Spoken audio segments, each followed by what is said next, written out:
20 years ago, a bunch of teenagers played a game of great and terrible power. Then, one rich kid decided to screw the rules because he had money.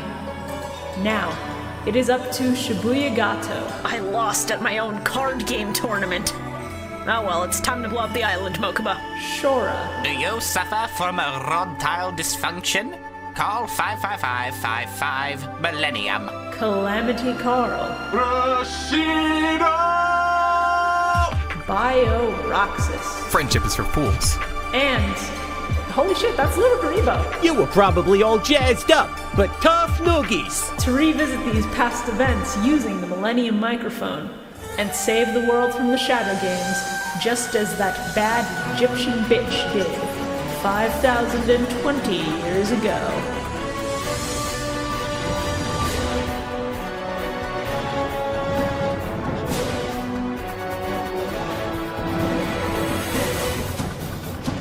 There's a reason I kept referring to him as Silberfein. Yes. Serokopa. God. Alright. Oh, man. Welcome to the episode, everybody. Welcome to Millennium Microphone. Episode 24? 24, baby. Almost 24? a full year of this podcast. Oh, damn. I put episode 27.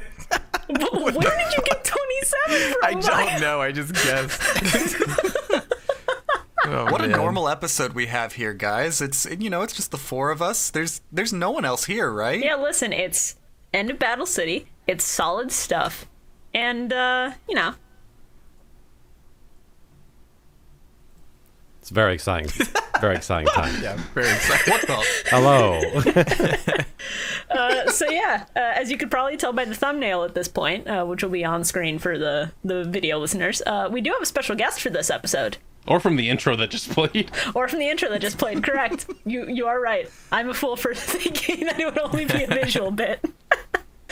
Or the inevitable hinting we're going to do the entire week leading up to this. Well, I'll drop small hints here or there, and then Friday night I'll probably just be like, tomorrow's episode's premiere, please be excited, smile, and then maybe just the silhouette or something, I don't know. I'll figure it out. Welcome, little Kuriboh. Yes. Hello. Hi, I'm very excited to be the token Tristan of the podcast, meaning that you guys did a lot of the work, and I'm there to do comments occasionally. I mean, I did make the role in this Discord trespassers for a reason. Oh, man. So for those of you that don't know who Little Kuriboh is, because I do, obviously, tell us a little bit about yourself. Obviously, Bio, yes. Well, hopefully you know me from my funny time haha joke parody about Yu-Gi-Oh! And not from any of, like... Let me start over, I'm sorry. The dog is whining at me. Telly, come here. Oh, fitting right into Half this an hour podcast. of just fucking around at the start makes for a good average Millennium Mike episode. Oh, all right. Hi, I'm Lil Kuriboh. You might know me from doing jokes about Yu-Gi-Oh! Since back in 2006. And Yu-Gi-Oh! Is one of those things that has just been a gift that keeps on giving as far as parody goes, because it takes itself extremely seriously. I don't know if you've noticed this from watching the show on the podcast, but while it has some wacky moments, it's very over the top and very serious at times, and it deals with very serious things like children's card games and, giant hair and leather pants. Yes. But I find it a lot of fun to make fun of, but I also I love the show. It's one of my favorite things. Like I think there's nothing like Yu-Gi-Oh! The anime, I'm sure there's many things like the card game, but the anime itself is very unique to me, and I'm a big fan, and I'm excited to talk with you guys about it. Excited to have you here. Excited to have you. Absolutely. You said 2006, and that hit me like a brick to the face. I cannot believe it has been that long. It's weird. It's really weird. Like, back then, GX was the new spin-off. God, yeah, I was watching GX God. on TV at that point still. You don't know how much, like, not only from us just referencing Yu-Gi-Oh! Abridged, but just how when we just got off of the second Virtual World arc, we're just like, all right, so this is the duel where Taya loses and then Crump takes over her body. Wait, that doesn't happen, does it? We had all misremembered collectively because of Yu-Gi-Oh! Abridged. It was really We're expecting good. him to just be like, they don't know that I'm inside of their friend's body, and it's like, oh wait, she won. What? Yeah, it was a controversial choice of mine to do that, but I loved the Crump character too much to just have him be one and done. Oh, No, that's incredibly He was fair. great. understandable. So what goes into like making what went into making the abridged series? Oh gosh, so back in the day, it was a much simpler process. It was. I think the first episode of Yu-Gi-Oh! Bridge was like maybe the third or fourth video I'd done on my YouTube channel, and the others were similarly Yu-Gi-Oh! Themed, but they were more sort of general joke videos. Like I put audio from a British sitcom over footage of Yami and Pegasus dueling, and I did a video with like the Aqua Teen Hunger Force characters talking about Yu-Gi-Oh! But the Yu-Gi-Oh! Abridged episode 1 was something I made in like an evening. I recorded the whole dialogue. I wrote and recorded it in like an hour or two, and then I think I spent a few hours editing. So back in the day, when I was making something like that, it was mostly something that I wasn't thinking too hard about. It was a lot of the work went into the writing, and then I sort of treated the recording and the editing as an afterthought because it wasn't my strength. It wasn't my forte back then. I was mostly just interested in making people chuckle a bit, and so I mostly just was like, what jokes can I tell featuring these characters? But it's always been, even after I started focusing on trying to make it more of a production, it's always been, what do I enjoy about this show? What makes me enjoy this show? And I try and highlight that with a bit of humor, and it's changed form many times. For a while there, it was just a bunch of memes that I was like, wouldn't it be funny if Yugi said the meme that is going around today? But I've tried to sort of bring it back more toward like, why is this premise amusing to me? Why is this premise entertaining to me? Like, It's just really funny that these people have these very long card games to deal with very significant, according to the dub at least, world-ending threats. But that is just accepted that is the only way we can deal with these things. And I really appreciate that. It's a very I think the show is brilliant and also very daft, but I think it's exactly my thing. I love it. It's the kind of hammy bullshit that you really have to learn to love, or you cannot roll with it. Absolutely. It's a very acquired taste. Like, I initially was very dismissive of Yu-Gi-Oh! When I first was presented with it. Like, just looking at Yugi is difficult to accept because of that hair. It's 3 different shades, 13 angles. It's ridiculous. You have to be willing to suspend a lot of disbelief just to be like, yeah, that is just normal in that world. Nobody really calls him out on his hair. So if you can get past that, you start to realize, oh, there's some really cool stuff in this show. Like Kaiba as a character, his whole character arc is really exciting, and it does milk the hell out of how exciting these card games with giant holograms can be. It's very over the top and sometimes very slow, and I find that kind of fascinating that this adventure show often just has these characters standing still for 6 episodes at a time, not really interacting with each other, but they're yelling and they're activating card effects. So that's thrilling to me. Feelings are mutual. I feel that same way about Yu-Gi-Oh! Sometimes they're just like, all right, guys, we're gonna sit here and do this duel, and like 6 episodes later, 2 turns have passed. Yeah. Everyone's explaining what every card does. It's like, I was watching these episodes that we're going to watch, and I was kind of stunned that the Yami versus Yami Marek duel, there's not that many turns considering it's a 5-episode duel, pretty much. Okay, like I'm so after glad. a while, they're just kind of cutting back and forth between flashbacks and explaining that Monster Reborn is going to do something if you get Monster Reborn, but they don't have Monster Reborn yet. It's just like, hey, I'm going to get Monster Reborn. Oh, look, I've activated Monster Reborn. Now watch me grab it again in 20 minutes. People always talk about what Pot of Greed does, but no one ever covers what Monster Reborn's going to do. fun fact, there were 15 turns to this duel. That's more than I would There have was guessed. not. What did they do? That's a great question. They play a trading card game, Bio. Have you not been paying attention? You see, half of those turns were spent with Merrick just taunting and laughing. Oh no, believe me. In the sub, he does much worse than taunt and laugh. Oh. Does he, hold on, in the sub, does he still go bleh for like no reason? Because that almost knocked me out of my chair. He does it so much more often. So much more often. Baby. Don't worry, It's get probably like a side effect of all those veins popping out of his face, right? No, listen, the veins are a separate issue. He can take pills for that. It's fine. What we're worrying about is the tongue. Oh, man. Because that's a whole separate deal. Right, so that's something that we hadn't covered.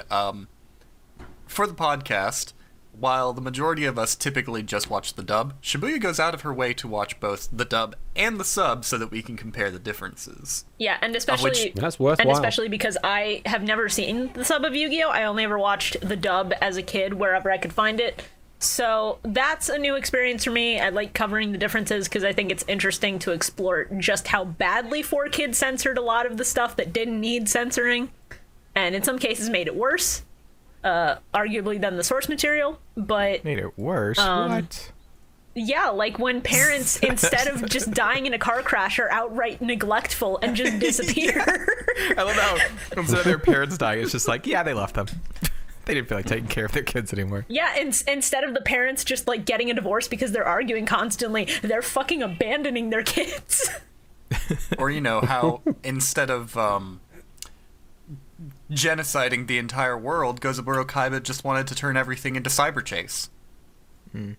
I'd love to live in that world. Oh yeah, he was going to bring the world into the virtual world, wasn't he? Yeah. Yeah. Instead of just blowing it up, Somehow. it's just like, yeah, we're gonna matrix this thing. I'm so sorry. Everyone is yelling outside my door. I'll be right back dealing with the dog. It's all good. No worries. Yu-Gi-Oh! Is a wonderfully ridiculous series, but it's a series I grew up with ever since, weirdly enough, my first experience with Yu-Gi-Oh! Was going to a yard sale with my parents and finding one of those Invitation to Duelist Kingdom VHS tapes. Oh wow. I wish I still had that. Oh, they had like a tutorial how to play the game. Yeah, it was like a tutorial with a preview of the anime, and it had like Pegasus narrating the entire thing, being like, Oh God. Yu-Gi-Oh! Is going to be this entire big thing, and it was such a weird thing to find as a kid at a garage sale, and it got me so excited because I was like, what is this? I've never heard of this. And they hadn't even started dubbing the show when they released that VHS tape, so I think Yugi isn't even played by Dan Green in that video. Oh, really? interesting. Wow. Yeah, I don't remember who's playing him, but if you watch it, there's like dialogue that Yugi has, and it's not Dan Green. I think Pegasus is still Darren Dunstan, but I think that they just hadn't cast the show yet, so it was really just a way to get people interested in the show when it would eventually come out, because they didn't know how it would go over. Yeah. Understandable. Yeah, it's polarizing. It's strange. It's a strange property. And honestly, through this rewatch, we've learned a lot of pretty incredible things about Yu-Gi-Oh! Over this time. Like, Carl, what was it? Like, Panic's voice actor is like a bartender in New York or something Yes, now? I believe so. What? I didn't know that. They were talking about that on the podcast? Yeah. What are we talking about on the podcast? I don't know. I think it was Panic's VA is now a bartender in Brooklyn or something like that. Was it Panic's VA? I wondered if it was Panic or if it was It was what are their one names? of the really minor characters in Duelist Kingdom. The baby on the PS2 twins. What are their names? The Paradox? Paradox Brothers. Thank you. Yeah. Yeah. the same It person? was someone from Duelist Kingdom who's just a bartender chilling out in Brooklyn casually. They just like went into a bar and they're like, "Hey, your voice sounds good. Come act for me." What drink would you like? Yeah, it was indeed Panic, Okay. who also did the voice of Sanji in the 4Kids One Piece dub. Oh, God.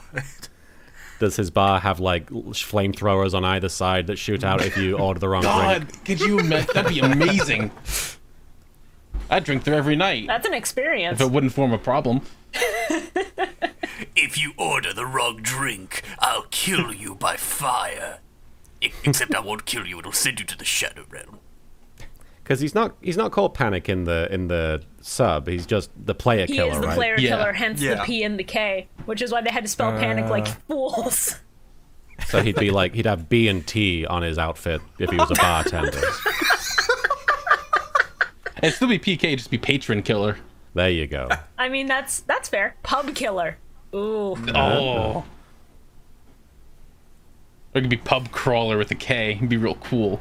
Oh, that would be even better. Oh my god. You fool, I've made the vodka tonic with tequila. You're going to be flat on your ass by the end of the night. I'm just picturing Panic going around to a bunch of bars in like a 4-block radius and just coming with an empty bottle of whiskey and just being like, fill it. Fill it. And then he chugs it all in one shot and just goes, this is weak, I'm gonna kill you now. And then there've just been a lot of other, like, minor things with me. I did not realize just how many characters Sam Riegel plays in this, and it kills me every time I can recognize his voice. Because I'll just be listening and I'll be like, wait a minute, that's just Sam Riegel. That's just Sam Riegel slightly, like, pitch shifted up. I know Rex Raptor, and I know early Tristan was Sam Riegel. Yeah. I couldn't tell you off the top of my head who else. He's he usually ends up doing a lot of, like, bit roles, but he was also one of the Paradox brothers. Oh, really?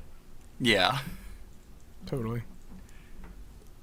I'm really bad with pinpointing voice actors. I know I can, like, when I hear somebody and I can, like, pick up on it, I'm like, oh, hey, I know that character, but like putting in that's me with everybody as well. Like everyone I know out here and just who's enthusiastic about anime and voice acting, they're always like, that's that person, and I'm like, how are you doing that? I don't know. Right. I'm like, totally. Oh yeah, I love that character. Like in the background, like searching IMDb, be like, oh yes, I also love that one cast that he did in this one anime. Love it.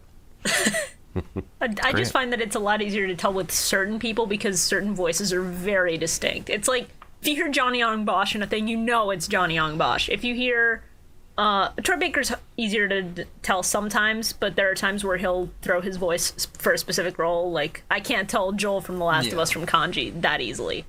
Mark Hamill's incredibly easy to tell when it's him. Isn't Mark Hamill Luke Skywalker? Yes. Yeah. Hey, I know him. He's also the voice of the new Skeletor for Netflix, and honestly, best casting I could have ever thought of. Oh, yeah? I have to watch that at some point soon. I'm looking forward to it though, because Mark Hamill Skeletor is a prospect that I'm excited for. It's very good. You know what else is very good? Yu-Gi-Oh. Yu-Gi-Oh. I was gonna say the Pot of Greed. Yu-Gi-Oh is also pretty good. Who would Mark Hamill play in Yu-Gi-Oh? Can you play the Pot of Greed? I feel like Mark Hamill could do a really good Arcana. Arcana or Pegasus? Oh yeah, Arcana would be great. Yeah. I can see a Mark Hamill Pegasus being really good. True. Okay, but hear me out. Okay. Hear me out. Mark Hamill in a remastered Yu-Gi-Oh where he plays Panic. I can see it. True, but I would prefer Mark Hamill in a role where he could ham it up entirely. So like Pegasus and Arcana, I think he'd get to do his full range of fucking lunatic. Go batshit, make him Tristan. No. Give him the craziest lines. Just remake Tristan's entire character. Just have Tristan at one point completely unprompted go, I'm the Joker, baby. Hello, I'd like to order an order of normal bread. No, please. Tristan's trick. Oh my god. See, I'm hesitant to say Mark Hamill as Pegasus just because I'm cursed with the knowledge that Pegasus is 24, and I feel like Mark Hamill sounds too old. Oh. Yeah. I cannot be older than Maximillian Pegasus. What the fuck? Unfortunately. I forgot he's supposed to be 24. But Yeah, I will he's say, surprisingly young. thinking about it, this is going against my logic there. I would love to hear Mark Hamill as Kaiba, just doing like a full on he doesn't have to sound like a kid. You know what? Just Mark Hamill as Kaiba. I'm down for that. Oh my goodness. Because Mark Hamill down for that. screaming about card games being his life would be incredible. That would be really good. I don't have friends, Yugi. I don't need friends. I have my blue eyes white dragon. Oh my And Kaiba laughs a lot, and Mark Hamill has some good laughs. True. Very true. He really does. Yeah.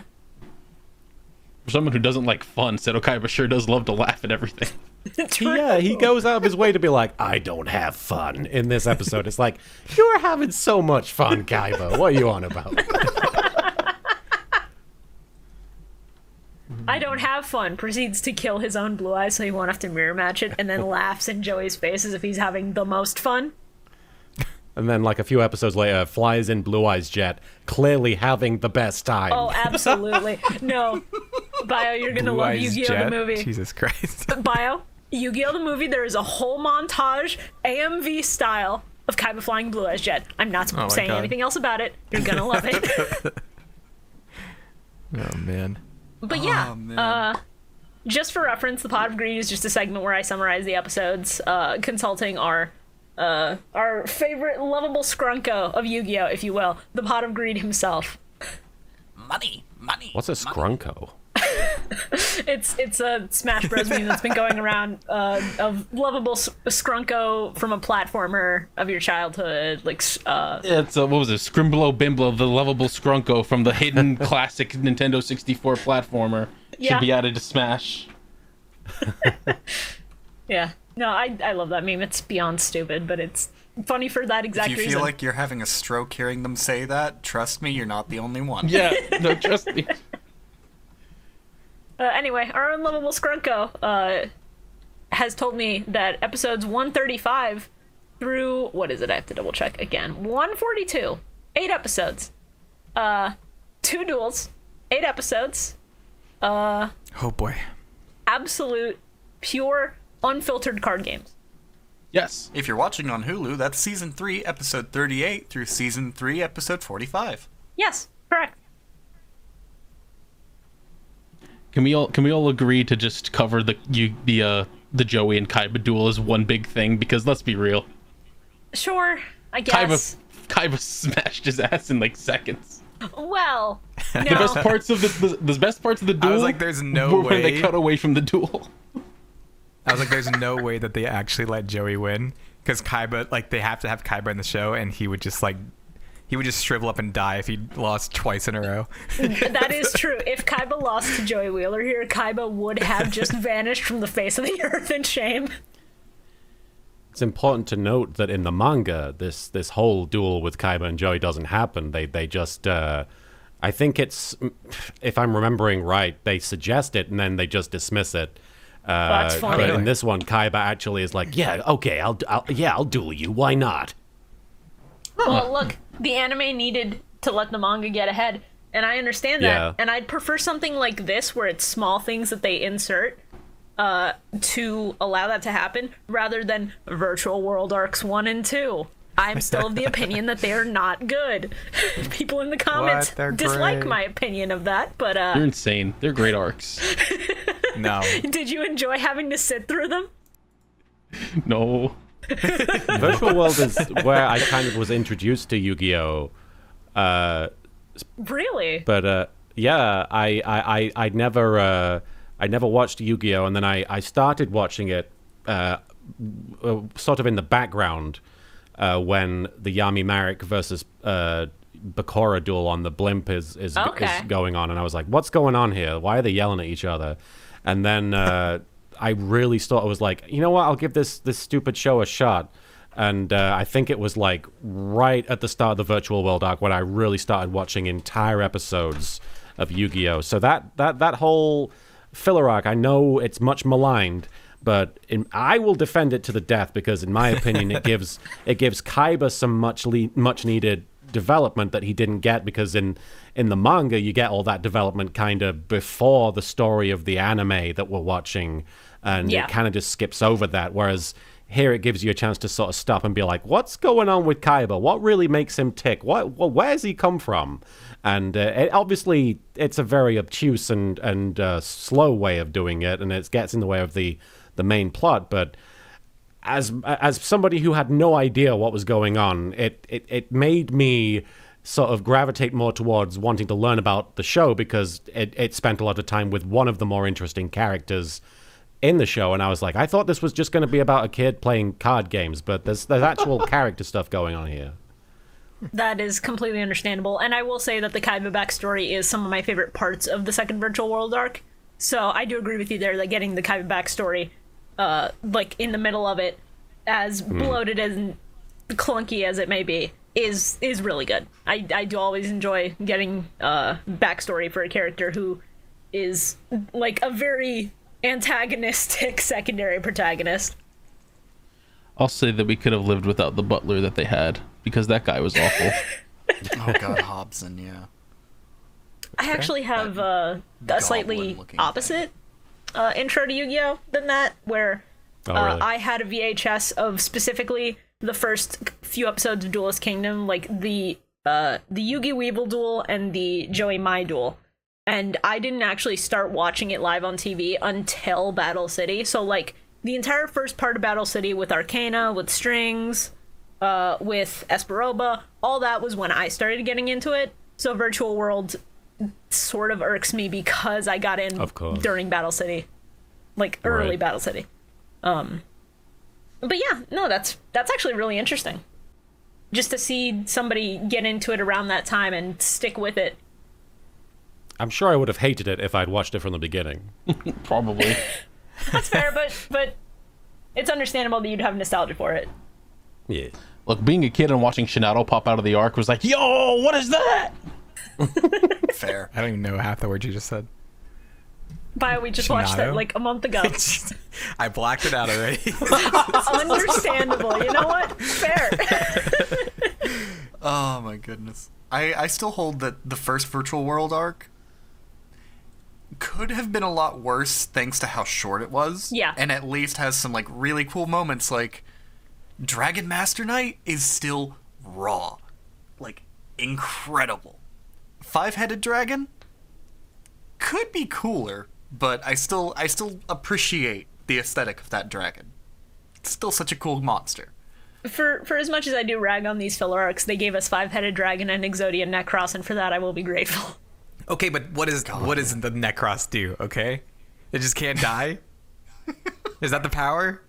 The power is that it functions when Exodia is dead. It's like the corpse resurrected. It's really neat.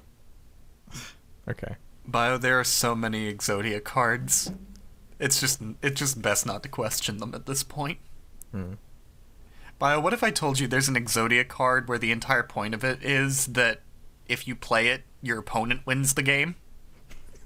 What? No. What's... It's a real thing. Yeah. It's called True Exodia, and it's True wonderfully Exodia. stupid. What is the point of it? Is this just you don't want to play? Like your mom took you to go play Yu-Gi-Oh! And you hated Yu-Gi-Oh! But your mom thinks you like Yu-Gi-Oh! So you buy this card so that you can just sit down and play it so that you tell your mom that you actually played it so you can go be alone. Bio. Yeah. I promise you there's strategy to cards like that. It's called give your opponent the card so that you win. Yeah. Bio, I can only imagine how you'd react if you actually tried Duel Links and ran into somebody who runs who just runs a suicide deck. Oh, I think I downloaded that. Is that the mobile? Yes. Yeah, it's the current I do mobile have game, it. I tried to play it. I didn't really understand what's happening. I just like clicked on cards and I was like, okay. That's fair. That was fun. Bio, let me tell you something very funny about Duel Links. Yeah. Well, no, because you can only play 3 cards, right? Yeah, they cut the field down to 3 monster zones and 3 spell zones, which is... It's essentially a different format. Yeah. So Bio, in Duel Links, there are some players who, to make the grind on leveling their characters faster, I guess, run specific decks that are meant to lose the game as fast as possible. What? Yeah, like Exodia. They play cards that will drain them of their own life points within the first turn in order to get the game to be over without surrendering, just so that they can get the experience points to keep grinding their character. Sounds about right, honestly. I can't really judge though, because I played Union Cross a lot, so I can't really judge. It's really funny. It's really funny because sometimes you'll just go into a PvP duel and you'll be like, okay, let's see what this guy has. Okay, Toon World, that's 1,000 life points. Okay, and another 2,000. Okay, and he's dead. I didn't even get to play a card, but I respect it. Wait, sure, you ran into those people in PvP? Yeah. You're lucky. I've run into people running legitimate synchro decks who just destroy my basic beginner Gaia deck when all I want is to get Mokuba. Like, please, let me into silver rank. That's all I want. Oh yeah, no, 90% of Duel Links players right now are just Blue Eyes White Dragon decks, and it sucks. Speaking of things that suck, episodes 38 to 40. Okay. You scared me. You scared me for a second. I was like, no, please. We haven't even gotten to the enemy yet. They don't suck. They're good episodes. I was not ready for that. Okay.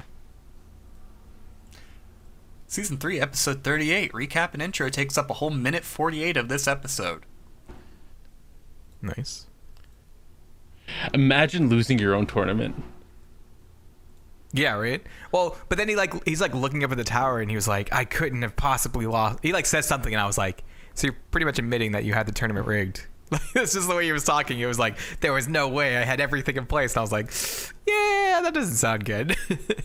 He just opens the episode going, no, I was perfect. What happened? And it's like, well, you weren't perfect. Get owned. Just play better. Easy peasy.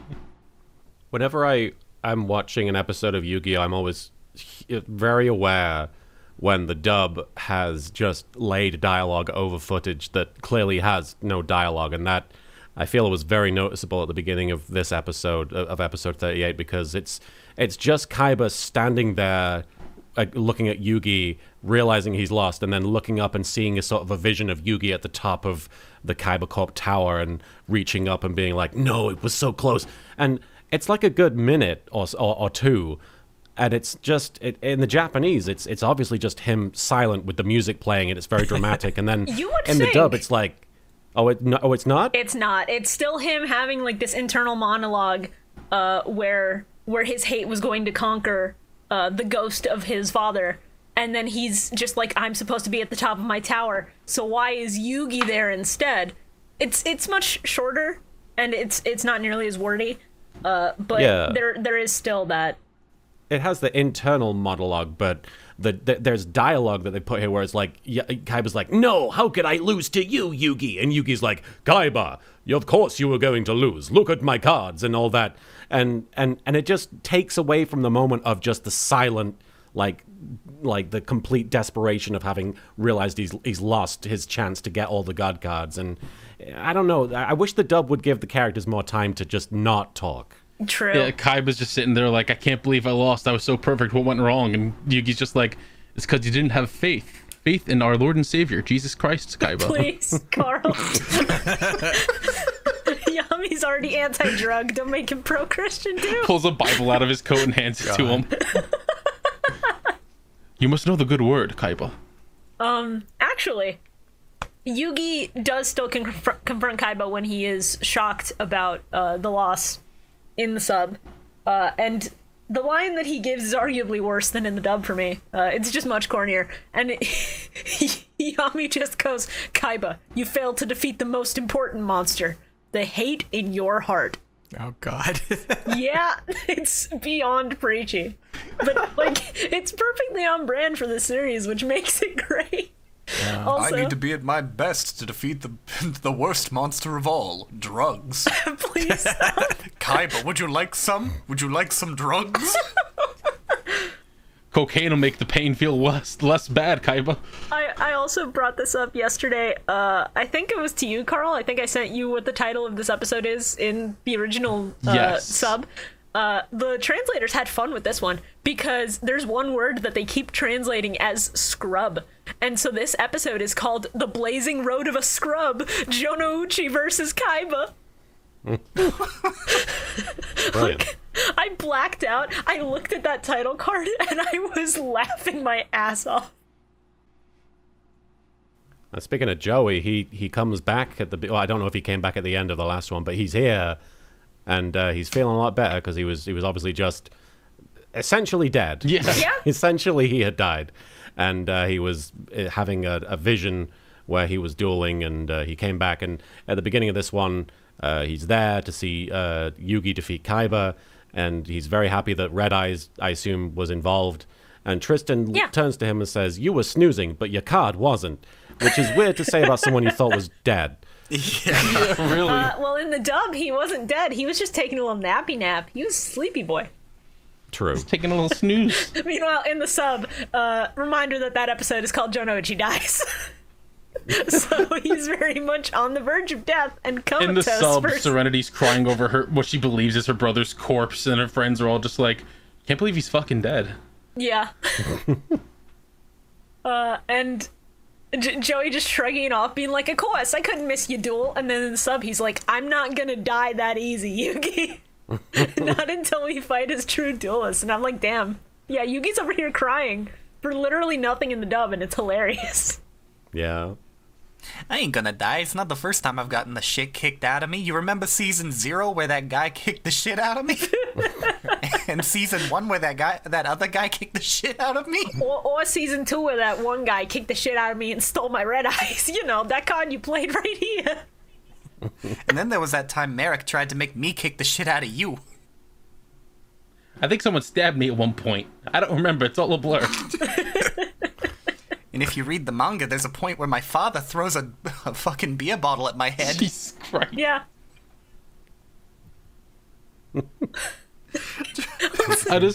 I wish to have the energy that Joey has, just like coming out of a coma, staring at someone you hate and being like, "Let's fucking fight. Let's throw down." Yeah. I have defeated death, Kaiba. You're gonna be nothing. I've overcome the mortal concept of death. Well, let's not forget that Kaiba taunting Yugi during their duel immediately was just like, "Oh, what's the matter? You weren't strong enough to bring Joey's casket up here with you?" Jeez. Yeah, Kaiba is ruthless in the song. Hey, Koiba, little did you know, my family comes from a very long line of families. You see, I am secretly Joey Wheeler Belmont. Oh, God. Okay, I tried to watch... Never mind. I don't... We have enough episodes. You don't need to go on a tangent. You were about to get into a Castlevania tangent, weren't you? Yes, I was. Okay. I was just gonna say, Kaiba's the kind of person who would like... overcome the specter Kaiba's the kind of death. person who would buy someone's grandpa's ashes and spread them on the field to fuck with them during a duel. No, he wouldn't spread them. That's too kind. He would throw the urn in the center of the duel ring, have it shatter, and then just turn his holograms all the way up so the wind from an attack would blow them all away. You're right, actually. He's that extra. Christ. Yugi, I summoned my field spell, Grandpa's Ashes. It's like, Kaiba, what? Activate Pot of Greed. You want to know what it does? Oh, Tips no. over urn. No, Kaiba drops two cards in the urn beforehand to prepare, and it's premature burial and grave robber. Oh no. Oh no. Yugi just looks at it and goes, in the sub, he's an absolute pervert anyway. He won't be missed. Oh my god. Wow. Oh, man. He spent an entire season trying Rip to save his Solomon. grandpa's life. Are you kidding me? Yeah, and then He's like, to "I saved your life once, old man. I'm not doing it again." Everyone gets one. Yeah, and then immediately after, in the season that follows, Grandpa repays it by basically molesting Taya at one point. Oof. Hate to see it. Like, people forget in the manga, he's an absolute raging pervert, because that's just a thing. Yes, because he's a Japanese grandpa in the manga. Your point? Yeah, like when he was freaking out over the size of the TV that he was looking at, and nothing that was on the TV, like the scantily dressed cheerleaders. Oh, right, yeah. So, getting ourselves off of this pervy Grandpa Moto topic, can we talk about how Kaiba is going on this whole speech about being alone when his little baby brother is literally right there 5 feet away watching him do this? So alone. He's like, "Hey, brother, right here." I was born alone, I'll die alone. I've always been alone. I'll always be alone. Sato, I'm right here. I don't need anyone. Yeah, he doesn't need anyone. That means you too. What? Oh, man. I like the part where Kaiba says, I'm not interested in having any pals to slow me down. And Yami goes, how sad. Yeah, how sad. How sad. That's the most savage I've ever seen this man be on screen. Everyone should have pals. Everyone needs a friend. Hold on, what was the line that I wrote down? I could have sworn I wrote something. Maybe it's it's episode 136. I'll bring it up later. I'm sorry. these three are blurring together, so I'm just trying to go in order. We see the same Joey flashbacks for like the 80th time in Battle City, and I'm like, please God, we've seen it enough. I know. I know that he beat Esperoba. I know that he beat Mako Tsunami. Please. We're in the echo chamber of Joey Wheeler over here. Like, damn. The few victories that he has, and he's going to cherish them. The one he should cherish most is Weevil, but I want to see him less. I think the best part of this episode is when Taya just sort of walked away and no one noticed. Oh, yeah. The best part is, in the dub, they at least go like, oh, she probably went to the bathroom or something. In the sub, it takes until Yugi is also gone for them to realize Taya's disappeared. I hate to see it. Oh, boy. Oh, Duke and Tristan, really? You two or something else? Good Merrick's spirit is just inside Taya like, this duel's gotten boring. I'm going to go talk to my sister.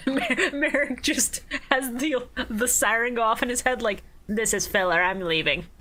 Bye, bitch. He really does have that filler detection, doesn't he? Yeah, no. Let's go do some plot. All Virtual World 2, he's just like, I'm going to sit here while they suffer through 30 episodes of shit and come back only to kill the crab robots. Which is admittedly one of the best parts. It is an incredible... It's a highlight. Incredible moment near the end of that arc. The Loki spoilers only go up to episode 2, so if you've seen episode 2, you're fine, but if you don't want to hear it, skip to 42:57. Thank you very much. Kind of feels like spoilers for Loki, the show, but it kind of feels like Marek has decided that he can do anything as long as it's filler, because it won't actually affect the timeline. So he can... Has anyone seen Loki? No. I have. I've seen it. I enjoyed it a lot. It's rather like hiding in an apocalypse. You can hide in a filler arc. Oh, that's good. Doesn't affect anything. I need to hide in a filler arc. Let's see. Virtual World? Virtual World 2? Maybe. Orichalcos? What the fuck's an Orichalcos? Capsule monsters, perfect! No one will look for me there. It's weird. These episodes really set up, like, that Joey has the potential to beat Kaiba. But I do want to say, he really doesn't come close, I don't think, at all. He's on the defensive the entire time. But right before it happens, Yami's like, I think he could beat Kaiba. He basically beat Marek. But then, no, he doesn't really have much of a showing here. Well, that's because really. Kaiba has done his magical gambit of drawing into the Shrink Crush card combo turn 1 for the 80th time on screen, when that combo is so hyper-specific and he has nothing to search it out. He has to be running like 3 copies of Shrink, which just makes me think that Kaiba has a secret micro fetish. Please. No. You DM'd this to me and I cringed. Come on, sure. Listen, the viewers need to hear it too. Do they? Do they really? I don't think so. But it's also funny that Crush card is one of the least effective cards, I think, to use against Joey because of how many of his monsters are jobbers under 1500 attack. Like, this man runs Battle Warrior unironically, Kai, but you're not going to do much. Every time I'm just like, all you gotta do is pop a Harpy's Feather Duster. Run some form of back row. That's all you need. You can't destroy my monster. Wrong, bitch. I got Raigeki. Guess what? Your monster's gone. It is real funny how often back row is the answer to a lot of these tools, and no one has any. Right? Mine's not using her Harpy's Feather Duster right now. Yeah, exactly. Unfortunately not. She's in the coma dimension where Joey was a couple episodes ago. Just be like, all right, Mai, I'm going to borrow your 3 Harpy's Feather Dusters because we're in the good times, and I'll bring these back later. Lose. Don't worry about it. Let's see. Happy's Feather Dust. Oh, you know what? I think I'll take Elegant Egotist as well while I'm here. Oh, Mira Walsh, sure. That's a good one to take. Any card I take, she can't use against me in the future. She'll know. She'll smell him coming out of his deck. They just reek of perfume. She's still spraying them with perfume out of habit. She pops out of the coma and walks up to him, and he's like, "Oh my God, Meyer!" And she just pulls out a knife and puts it to his throat. "Give me back my fucking cards." I can smell them, Joseph. Please don't have Mai call him Joseph. That's a Baby Dragon bit exclusively. I also just want to mention that there's one specific shot of Kaiba where I think it's just him like having this inner rant of, yes, you're nothing, Wheeler. I forget the specifics, but it looks so wildly over sharpened. Oh my God. Oh God, yeah. Like, they took that filter and turned it up to 100%. There's no reason for this to look this bad. Oh, gotta love it. Looks like they tried to do like the Dragon Ball Z Kai effect. Yeah, actually. Makes everyone super shiny. Yeah. It's either this episode or the next one, but there's a point where in the middle of the duel with Joey and Kaiba, after Taya has just walked away, Yugi's puzzle starts to like go on vibrate mode. Yeah. Yeah. And he just picks it up and he's just like, "What's going on?" And you just get this really funny frame of the puzzle with Taya's face over. This looks like AMV material from 2005. It's so good. Like, Numb by Linkin Park is playing in the background. That's the fucking thumbnail. Crawling in my skin. We're gonna move on to 39. Hold on. We cannot forget the classic, "I can't let Kaiba see me sweat." Immediately has a bead of sweat drop from his face. Yeah. If Yu-Gi-Oh's good at one thing, the comedy almost always hits. Yeah. Yeah. The very end of this episode has the first of many references in these episodes to the American side, Taya, currently being the good Marek, the good side of Marek. But really, everybody's just ignoring the fact that he was the leader of the card game mafia that you know was going around stealing cards and attacking people, and Right? that was Thank all you. him. I was like, Yep. I don't think this can be termed good. This isn't the innocent Marek. This is just the less evil Marek. Right? It's okay. He learned from his mistakes now. This is the relatively good, hypothetically speaking, Merrick. This is the Merrick that found his copy of the Bible. This is still About the that. Merrick that was like, I know how to get the Pharaoh to die. I'll just threaten him with a really bad time. Yeah.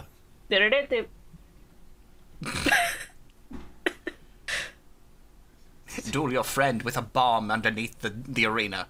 That sounds like fun. All right. Season 3, episode 39. Episode 136. Wow. my first notes on this episode are just a quick tangent of just still curious about a timeline where Yami Merrick actually lost to Joey. God, if only. Like, That's fair. Now get ready to taste some chicken, because I summoned the winged dragon Ra. Okay. Now, Shora, question about this hypothetical timeline. Did Joey still die after getting the attack off?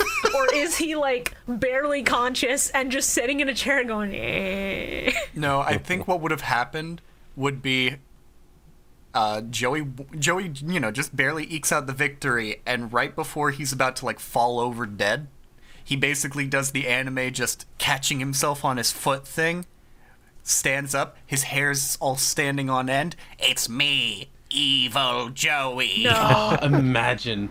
It's Yami Joey. I'm now the new holder of the rod. And then Merrick's corpse is just a corpse for the rest of the season. Instead of Jonoji dies, it's Merrick dies. He's face first on the floor. The veins are still there, but like he's face down so we don't see it. God, those veins. Yeah, this is the episode where it just opened with with the iconic line delivery that made me think of a bit that could run for 5 minutes, hypothetically. Watch it, pal. I'm not your pal, Wheeler. Yeah. The only thing that came to mind was, I'm not your bro, fam. I'm not your fam, homie. I'm not your homie, pal. I'm not your friend. I'm not your Wheeler, I'm not pal. your guy, That doesn't buddy. make any sense, Wheeler.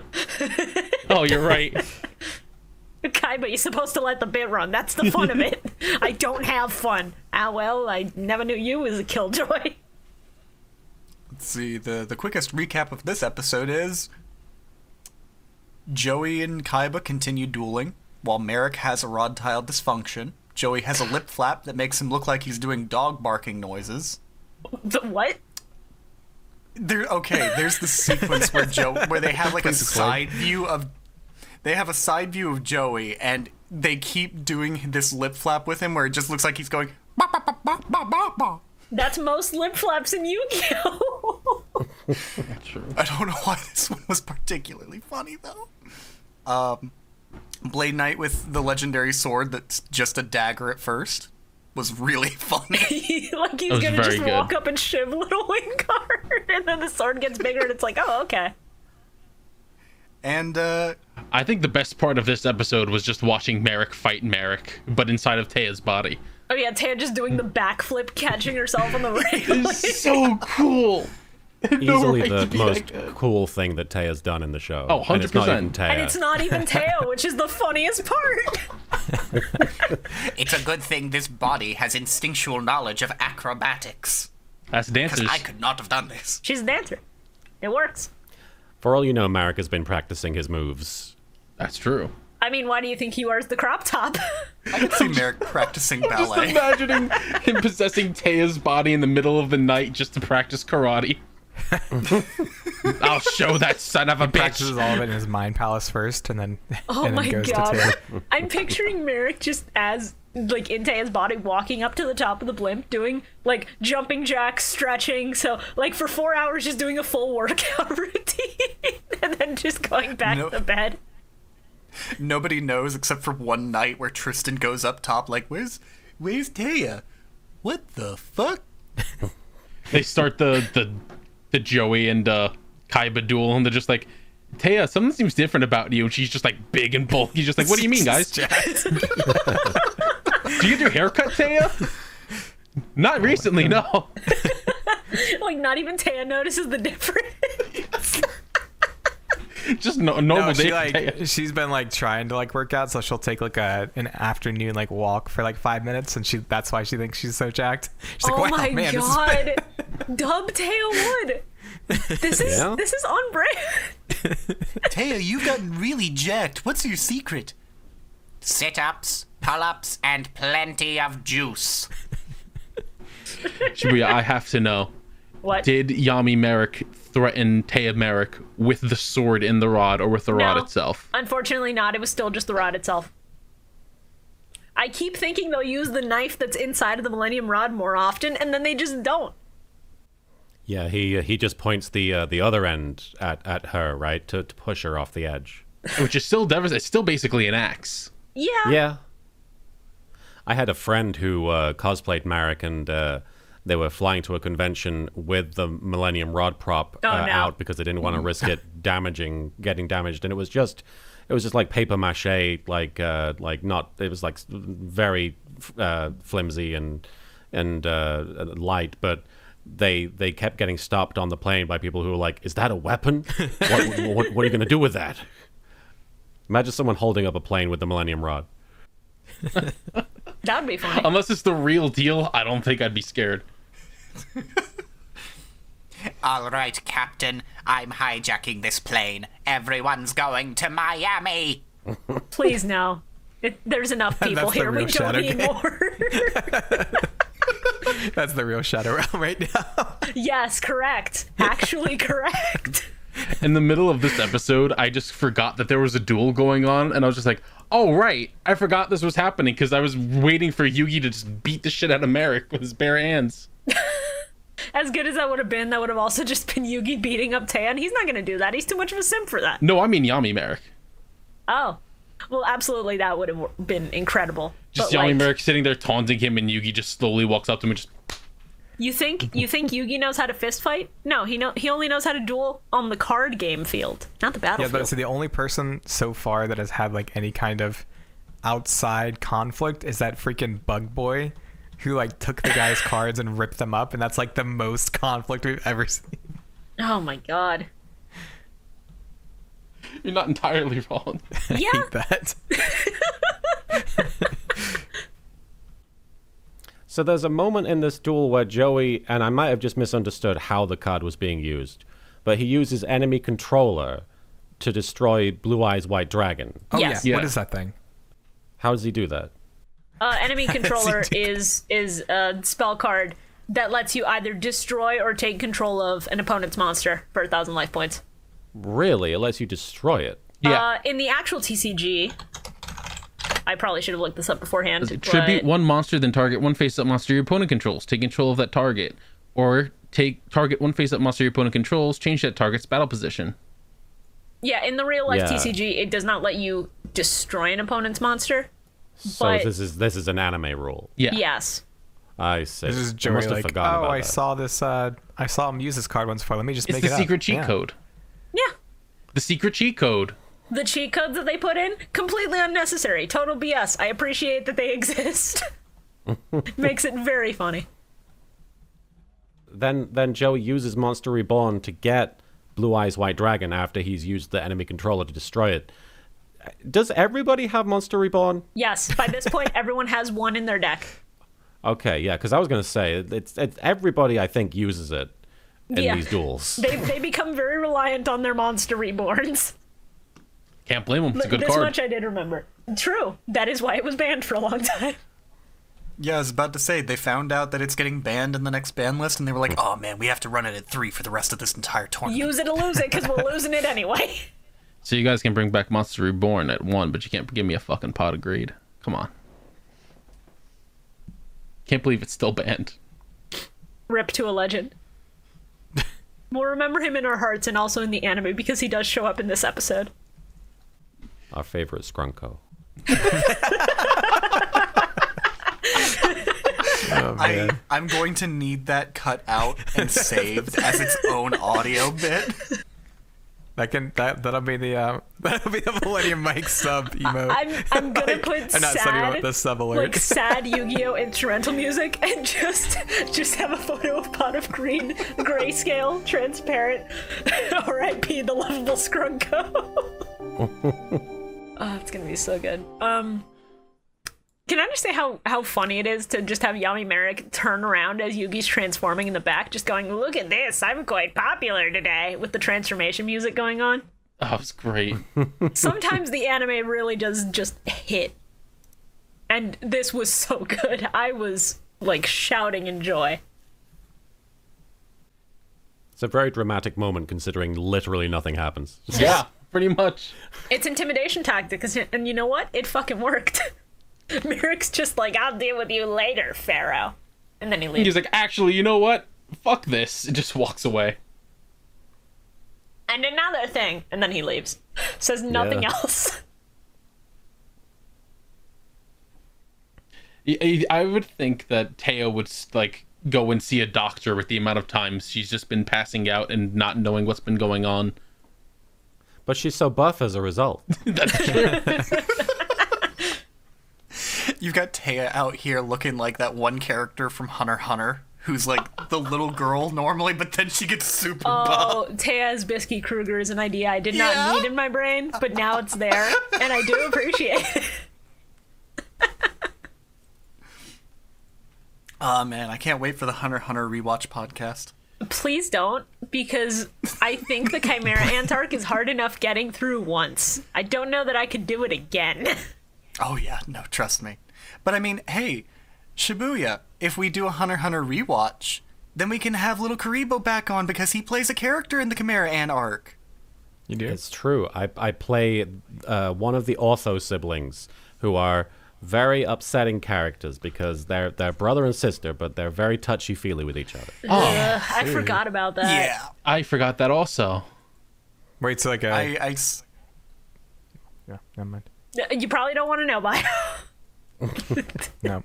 I still remember going through the dub for Hunter x Hunter for the first time and hearing your voice come out of that character and being like, holy shit. I remember when it came out on, I think, on Toonami, and I was reading a reaction thread, and somebody, like, when they heard my voice was like, is that Yami Yugi? That's really good. All right, are we good for episode 40? No, because I have to just set the scene for you. So guys, imagine you have one thing that you love a lot. This random shithead from Brooklyn takes it from you and decides to use it against you. So you take that second copy of the thing you love most in this world, more than your own sibling, and you kill it so that you don't have to see it used against you. I'm the only one who could use these. These are mine, no one else's. Fuck you, Wheeler.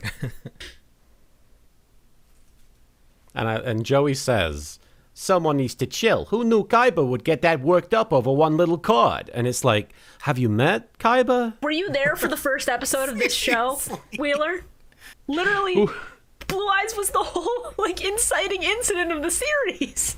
Who would have thought he'd get worked up over one card? Holds up Kaiba Man card. What do you think, guys? Come on, Joey. Flashback to the manga where, canonically, Kaiba made a murder amusement park because of how much he hated Yugi. Oh, yeah. The murder amusement park is still so good and so ridiculous. The original Kaiba land was meant to kill people. Why? For fun. The ultimate... Because I'm rich and I can get away with it. True. What better sport to hunt than people, you know? The ultimate game. Season 3, episode 40. Oh, my first note is Baby Dragon. Hi. Episode 137, the one with Baby Dragon and also Time Wizard. God, no, we're not talking about that one. It was the thumbnail for that episode on Yu-Gi-Oh.com. You can't escape him. He's here. The one with a baby dragon who's actually on model for once. Yeah. He's more on model than most other baby dragons, but he looks like he's about to break out into the JoJo dance. Joseph, why have you brought me out to this hellscape of a battlefield? Carl, will that show up in your recording? Yes. Okay, good. I need the audience at home to hear some voice mod nonsense for once. Oh my goodness. If there's one thing that I still really love about Yu-Gi-Oh, it's just every so often you'll get monsters and things that are so off-model that it's just a delight. Yeah. And it really makes me want to just go make a Sarah McLachlan commercial that's just, have you ever had your duel monsters go off-model? Which is a really funny thought considering these are holographic projections of the cards. So it's just really funny to think that, like, potentially, anytime you summon a monster, there is a 10% chance it will look like a really shittier beta version of that monster's model. And that 10% just happens to pop up in certain episodes. Listen, Kaiba wanted to save a little money. He outsourced to Todd Howard. It just works. Please don't. No. Sure, I'm begging you. Alright, but the Nutrient Z play. Nutrient Z was That was very a good play. I wasn't expecting that from Joey. That was a genuinely good play from Joey. How did he actually think to put that in his deck of all things? Probably after seeing Yugi use it. Was he there for when Yugi used it? That's a great question, actually. Yeah, because I think he was sleeping in his bed while Yugi dropped that Nutrient Z play. He was there in spirit. Literally, yes, correct. You found the right answer, Carl. Congratulations. It's me, the ghost of Joey Wheeler. Hey, guess what, Yugi? I'm gonna die. See ya. This episode, Joey fucking dies. Again. The balls on this man to just look at Seto Kaiba and go, look, I finished top 4 in this tournament, and so did you. Like, just spitting facts in this man's face, and he's so mad. We're basically on the same level, man. No. Say it again and I will buy out your entire family. Do you like your house, Then Wheeler? we'll be on the same level. You like your house, Wheeler? I'm gonna fucking buy it and level it. I'll make sure you live That's in a where my trailer. abusive father lives. Oh no! Good, then I'll buy your abusive father. Like, I'll give what? him more bottles to throw at you. Jesus. I'll get him some more Pabst Blue Ribbon. At the beginning of this episode, Ishizu's still talking to Yami about how, he has to defeat her brother and all that. And she begs him to defeat her brother's dark side and save the world, or the world will crumble. Because, the dub has introduced this idea that the fate of the world is at stake, as opposed to just, people's lives in general, like the people that they care about. So there's this moment where she says, the world will crumble if you fail. And all Yami seems to hear is, if I win, I get those god cards, right? I mean, he is not wrong. That is the other outcome of Oh, this. man, that's so good.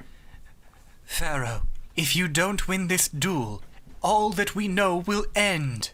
But I get and the you cards, won't right? get the god cards. They get the swag, yeah? Yeah.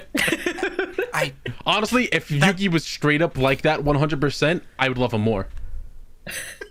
Yeah, that's great and all. I'll save the world, whatever. I get the card, though. No, the funniest part is if little Yugi is like that. Yami is very serious about saving the world, and then you just see little Yugi apparate before him, and he's just like, but we get the god card if we win, right? Yeah, he's like, wait, whoa. Right, Pharaoh? We get the card, right? Like, make sure that that's part of the deal. I'm all about these god cards. Oh, ho-hum, if only some brave warrior would save the world from destruction, then I could give them all of these rare cards that I have. We'll do it! Rare cards. It's just like holding them up to his face and just sniffing them. It's like, yeah. Yugi, there are more important things at stake here. Yeah, whatever. They will be mine. Oh, yes. They will be mine. Ishizu, can you give me more gems on Duel Links? What good are you? Ishizu goes, excuse me, Yugi, what the fuck is a Duel Links? Listen, that doesn't matter. I need more gems. I have to do more. Oh, you can see the future, but you don't know about video games, huh? I can see the future of your duels. I can't see the future of your phones. I don't know what the fuck Even a square better, is. He pulls the necklace out of his pocket and throws it at her and goes, look it up. The next time Yugi meets Shoddy, he's just like, Shoddy, when am I going to get the gacha game pulls that I want? Which Millennium item will get me the waifu I want? I need the Dark Magician Girl waifu. Yugi, you have a serious problem, and I brought some friends to intervene. Who are the friends, Carl? I need to know. Joey. Tristan's there. Duke couldn't be reached for comment. Duke had an unfortunate motorcycle accident where he went flying face first into a barrel full of fish, and he's stuck in there. So he can't make it. No, Duke is there, but still with the barrel over his head, so you hear an echo chamber whenever he talks, and sometimes there's wet flop. Mai was quoted as saying, who? Stop. It's beyond fucked up. I love it. It's as fucked up as Joey looking around and seeing that Taya and Yugi weren't there, and he's just like, they didn't stick around to see my big finish? Yeah, That's not cool. that's so bad for him. Oh no, that's what I wrote down. I had a note that specifically said when Baby Dragon was summoned in defense mode, Baby Dragon looking like he's about to make a YouTube video called "The Problem with Blue-Eyed Dragons." Oh man. It's very important that we note that when Kaiba brings his Blue Eyes White Dragon back, Duke says, "Old Blue Eyes is back," which, the translation team must have just been waiting years to be able to sneak that in there. Like, as soon as Blue Eyes returned to Kaiba, they were like, okay, finally. God, to be able to pick the brains of the translators for 4Kids, I would pay so much. I would love to Right. just sit down and have an interview with some of the people who had to figure out ways to dance around how dark Yu-Gi-Oh's source material actually is, while also somehow making it worse and darker in certain cases. Like, the fate of the world rests on this one card game, which is arguably worse than if some people in this town were killed because Merrick's a psycho. Hey, George 4Kids, head translator of 4Kids, do we want to handle Season 0 at all? No. No, thank you. This is where my note came from of like Blue Eyes White Dragon, but it's not a blue dragon, or it's not a white dragon. But I wonder if it's because it would look like Lugia from Pokemon if they made it white with blue eyes. Not really, because Lugia also has hints of blue, like, on its head. You try it. Okay, well, if you're gonna put the question out there and just ignore the truth, sure. Look. I didn't think I could shut down so fast. I would say the closer, like, comparison would be Galarian, Moltres, and Red Eyes, if anything. Whatever. Damn, Bio. But yeah. You're almost madder here than I expected you to be when Time Wizard came to the field. Shut up!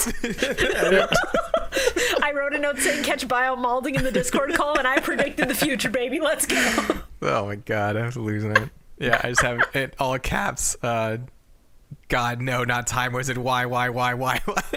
Oh, mine was all caps. Bio, it's Time Wizard. Bio, you love Time Wizard. My next note is I hope you lose, Joey. God, I hate it here. At the very least, you get to see this funny off-model Time Wizard where his eyes all, like, fucked up, like at the googly eye. Oh, yeah, look at him. He's got a lazy eye. Yeah, he does. Good. Poor guy's been in that deck so long he hasn't had the chance to see in 10,000 episodes. He's trying his best. He is. His best is not good enough. Excuse me? You heard me. One of these days I'll duel you with a Joey deck and you're gonna regret everything you've said. So, even if I lose, it'll be worth it. So part of me can't blame Kaiba for not believing the ancient Egyptian stuff, but I'm also like, has he taken a blood test to see if there's Egyptian in his blood? No, because he's so confident that the answer is no. That's fair. I was like, it's either like, is it a blood relation thing, like a bloodline thing, or is it just he is a reincarnation and there's no blood relation sort of thing?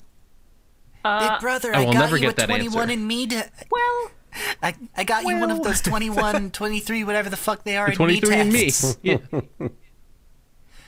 It says here that I'm 100% awesome. And Moku just goes, but Seto, it says that you have, it says like, 50% Egyptian. There's 50% Egyptian in here, Seto. 100% awesome, Mokuba. Mokuba, that's 100% bullshit. Now get that out of my face. You just wrote that on the results with a Sharpie. No, he like bought out the company so that he could give himself Oh that my result. god, he's so pissed he bought out 23andMe just to fake his own result. Man. That'd be good. So, about that question, the sub actually does bring up that, I believe the implication is that they're meant to be, like, purely reincarnations, so whether there's an actual bloodline, I'm not sure of. But they talk about how the stone tablet that was in the Domino Museum was specifically written by the priest to the pharaoh as a prayer for the dead, and was, like, a promise that they would be able to meet again in the future and fight like they used to. Which actually is really touching and really emotional. Yeah, the dub always makes it out to seem like the Seto priest was the pharaoh's like mortal enemy or Villain. something, when the reality is they were just rivals. They were really rivals liked and friends. dueling against each other. Yeah. It gets very muddled. It's almost like the Joey Yugi relationship, honestly. Like, with the proper context. Can you imagine if they had actually worked in an ancient Egyptian thing for Joey? Just I'm the court jester, man. Oh my god. The court jester finds himself in possession of a red eyes after he won it in a bet from ancient Egyptian Rex Raptor. Still getting owned to this It day. amuses me when he tries playing the game. Look at me, I'm the funny Brooklyn accented Joey Wheel-Gypped character. Wheel-gypped. Just wait for this. We broke part of the corner of the stone so it would fall over and hit his toe. It's gonna be very funny when it falls.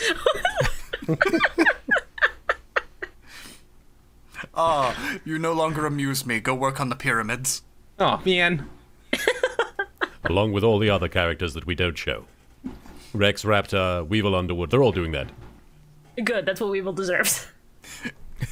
I'm picturing, like, ancient Egyptian Weevil crawling towards the river, just like, water! No, ancient Egyptian Weevil, in the place where he sleeps, like right outside of the pyramids, he just sleeps next to a bunch of locusts, and he's slowly gone mad and learns to like love them as if they're family, which is why he's so insane. The locusts tell me the future.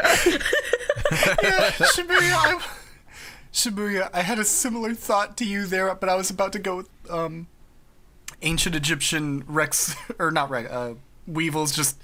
He's just working. He's just living his life. Eventually, the plagues come, and he's just like, "Take me, my brothers! I want you all! I want you all of this calamity! A cloud of Now locusts their blood will spill! A cloud of locusts just goes right past him, and the next thing you know, there's just a fucking pile of bones where Weevil was. Good. Perfect. God. Hated that character. Yeah, no, we're not Weevil fans on this show. Gotcha.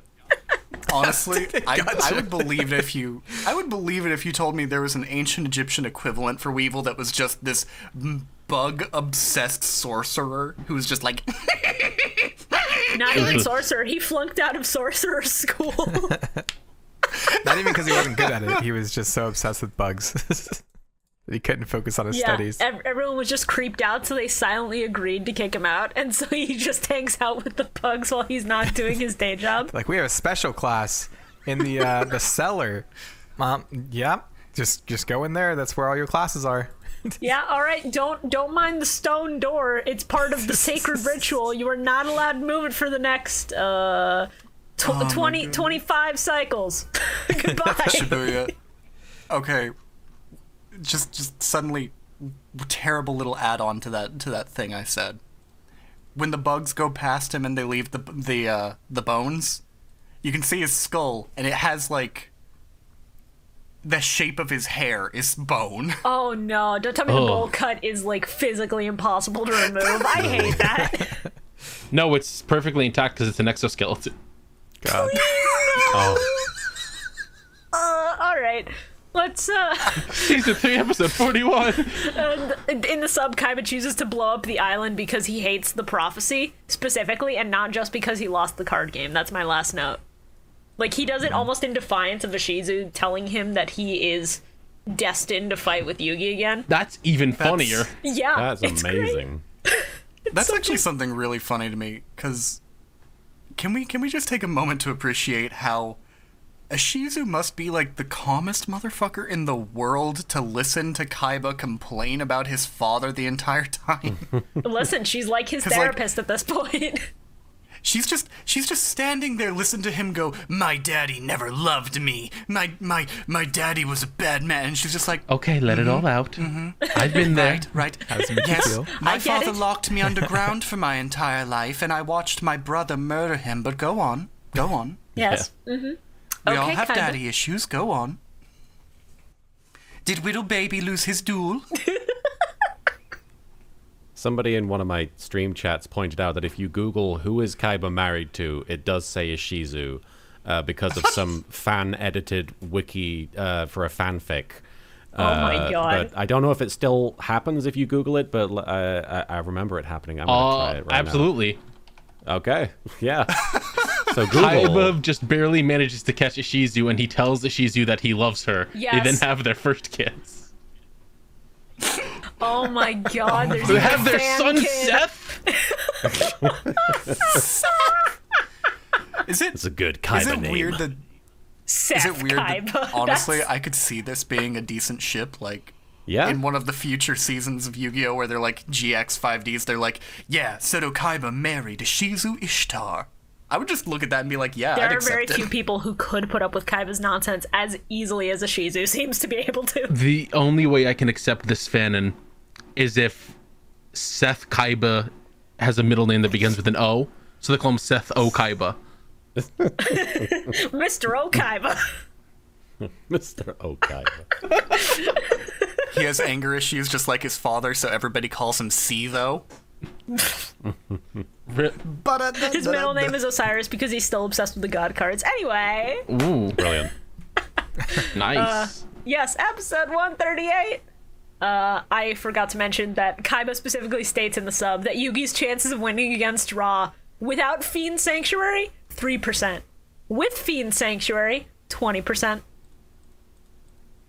Those numbers are complete bullshit, and it's hilarious. Love that. So, this is the point in my watching, like, while I was watching the episodes where with certain duels, I'll get to a point where I'm like, I'm too engrossed in what's going on to take notes. Oh, I get that. So I'm just gonna keep watching. For this episode, though, I specifically wrote one thing down, and that was just Taya going, "He's gross." Yeah, I wrote that. Oh my god. Just to get up there, it's like Merrick's just standing there like, he's gross. She says it like multiple times too. At some point, I just wrote down nasty little vein boy, sick little freak, nasty man. See, I just wrote down Merrick taunting while they both shuffle their decks aggressively is fucking hilarious. Because I want to see someone at an official Yu-Gi-Oh tournament when those start up again, just like shuffling their opponent's deck, doing the Merrick laugh, and being a creep. I think it would be incredible. I actually screamed when little Yugi showed up, like, strapped onto something. I was just like, don't hurt the little teddy bear boy! Honestly, Sorry, go ahead. Oh, okay. At the beginning, when because obviously the episode begins and Kaiba has just thrown the Fiend Sanctuary card to Yugi. Yeah. And Yugi has a moment where he's just acknowledging and being like, why did he do this? Okay.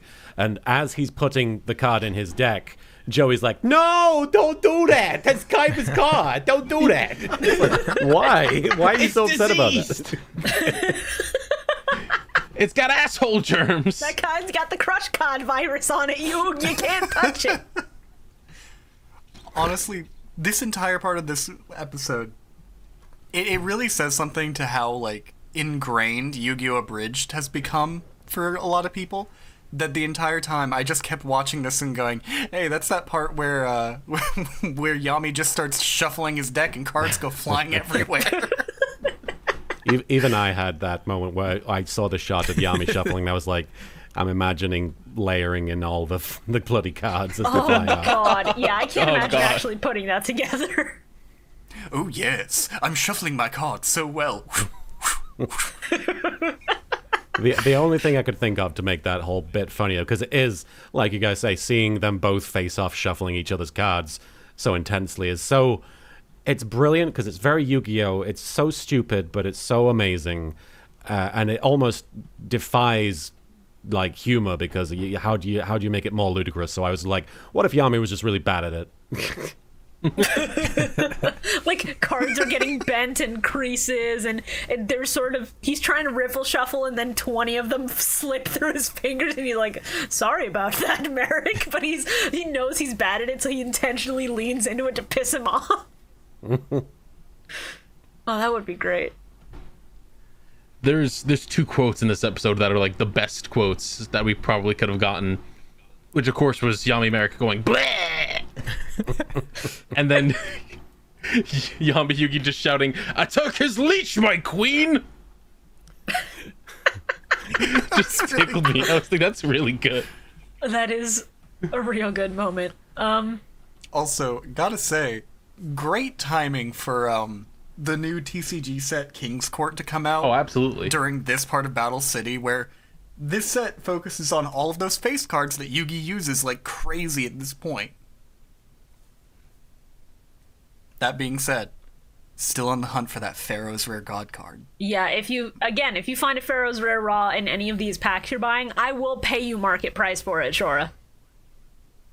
I've bought 2 boxes of King's Court so far, and I've gotten 2 collector's rares. That's why I'm saying it. I know Yu-Gi-Oh! Rates are bad. Yeah.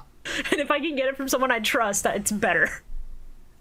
Collecting the physical card game is a nightmare. Correct. That's why I only buy anniversary sets every, 3 years or so when I see one that interests me. Fair. That's why typically I only buy the gold rare sets, because those are gorgeous. People hate them, but they're honestly really pretty. Listen, Konami knows how to pander to people who watched Yu-Gi-Oh! As a kid from ages 6 to 8 in 2001 like nobody else. This part of the duel is also where it's just like, this is why back row destruction is so important. Yeah, Merrick's entire strategy would have crumbled if Yugi had a couple MSTs, a Harpy's Feather Duster. This is when I wish that Dark Bribe existed in Yu-Gi-Oh! Dark Bribe would be so funny to use against Yami Merrick specifically. I activate my Monster V1 Dark Bribe. I draw a card. What's Dark Bribe? Sorry. Dark Bribe is a trap card where you can negate the activation of one of your opponent's cards, whether it be magic or trap, and then they draw a card. We brought up the card art for it last episode we did because it's just a really good card to look at and to play. I recognize it. Look at that. It's hilarious. Yeah. It's such a good card. I ran that in almost every last one of my decks at the time. It's amazing. I don't think I ever ran it, but I was very stupid when I made decks for the card game, so that would be why. Honestly, this is kind of why I really appreciate Yu-Gi-Oh! GX, like, in hindsight, because Yu-Gi-Oh! GX, for all of its ridiculously stupid dubbing, looking at you, the fucking Arnold Schwarzenegger mammoth. What about Chris Walken, man? Good. Yeah. But I'll look forward to when we get to GX. It's gonna be a ride. Yeah. The decks in GX at least make some sense and actually do bother to have like back row disruption and things like that. They had more time to work on the card game by then. Yeah. If they didn't have it at that point, I'd be concerned. Yeah, for real. I can't wait for us to get a Yu-Gi-Oh! Anime where they're just like the meta, where it's just, I play this, and this, combo into this, and then do that, and now that's I what have modern a Yu-Gi-Oh! Is. Yeah, Exactly. but what about the animes? If we You're set right. a Patreon goal for Vrains and hit it, how fast will the duels be? I blinked and all of a sudden there's like a frame passed in the animation and there's 5 monsters. What happened? Yeah. That's how it feels to play Yu-Gi-Oh! Nowadays. Like, it's the opposite of what happens in these duels where they'll play the card game and cut to the audience explaining it about 50-50. Instead, it's Vrains. Everything happens at once and then they have to pause in the actual duel to have the side characters explain to you how the card game works for a full 30 minutes. Oh, that would be funny. He's gross. He's gross. There was a monster that Merrick summoned where I just went, I hate the gradient on its skin. Oh, Juragetto? Yeah. Yes! Juragetto. Oh my god, it was so gross. Really strange choice. Yeah. I didn't even know that was a real card until this episode. Yeah, I heard him say a card name and I blacked out and then I saw that thing on screen and I was just like, he's gross. Gross. Also, I forgot to bring this up at the start of the episode, but we have another fun little game that I do sometimes, specifically with card censorship, which is guess the original name of the card in Japanese. This time, the card we're looking at is Fiend Sanctuary. So, I'm gonna give everybody 4 choices, and you have to figure out which is the original card name that they had to censor because 4 kids. So, is Fiend Sanctuary's original name Fiend Pentagram, Devil's Sanctuary, Devil's Pentagram, or no change? Devil's Pentagram.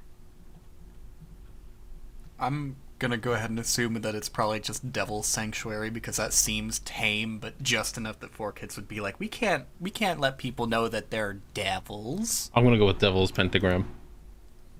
Yeah, I've got to go with Devil's Sanctuary because I just don't see them changing it that much. Ooh, 50-50. 2 of you are in fact right. The answer is Devil's Sanctuary. Damn it. Hey. Nice. I led you wrong, Carl. I'm so sorry. No, Led it me was astray a from my fair Lord and guess. Savior. Was there a pentagram on the card art? I do not believe so. It was still the 6-pointed thing of Spellbinding Circle. Well, that's what I was thinking of then. Yeah, no, I figured I could get people with I that. don't even remember the card art, so. Looking at the card art, it's like a ritual circle with 3 like diamond-shaped points and then 3 circles, but there's no like outright pentagram on it. It honestly looks about the same as anything with Dark Magician and his like magical circle behind Yeah, that's him. fair. Yeah. So the summoning circle is pretty basic. They didn't really have to do much to censor that from the original, but still, devil's in the name, so you gotta change it. Just like black is in the name of Black Magician, and you know, we can't have that. We gotta change it. Right. I guess dark magic is preferable to the color black. Yeah. For some reason, just Yeah. black Random. magic is already a thing, but we can't have that happening in our good Christian 4Kids anime. Okay, just real quick, because I was looking up Jurigeto to look at that awful gradient again. Something that will always be funny to me. We always talk about how the physical cards versus the cards in the anime look, where, you know, the physical cards will, in the anime, in the dub, they have just the image of the monster and then, like, very basic stuff below it. So you can't even see if it's an effect monster or whatever. Mm-hmm. And then in the sub, you can tell if it's an effect monster or not because they actually have, like, a text box. Have you ever seen what the cards look like in the manga? Because in the manga, you can't tell jack shit about anything. Oh, yeah. Well, it's the manga. They have to keep it very basic. It's just really funny to look at, though, because this never changes at all in any of the Yu-Gi-Oh! Mangas. They never have, like, a description box or anything. That art for Jurigeto looks like it came straight from a Goosebumps book. Oh my god, it does.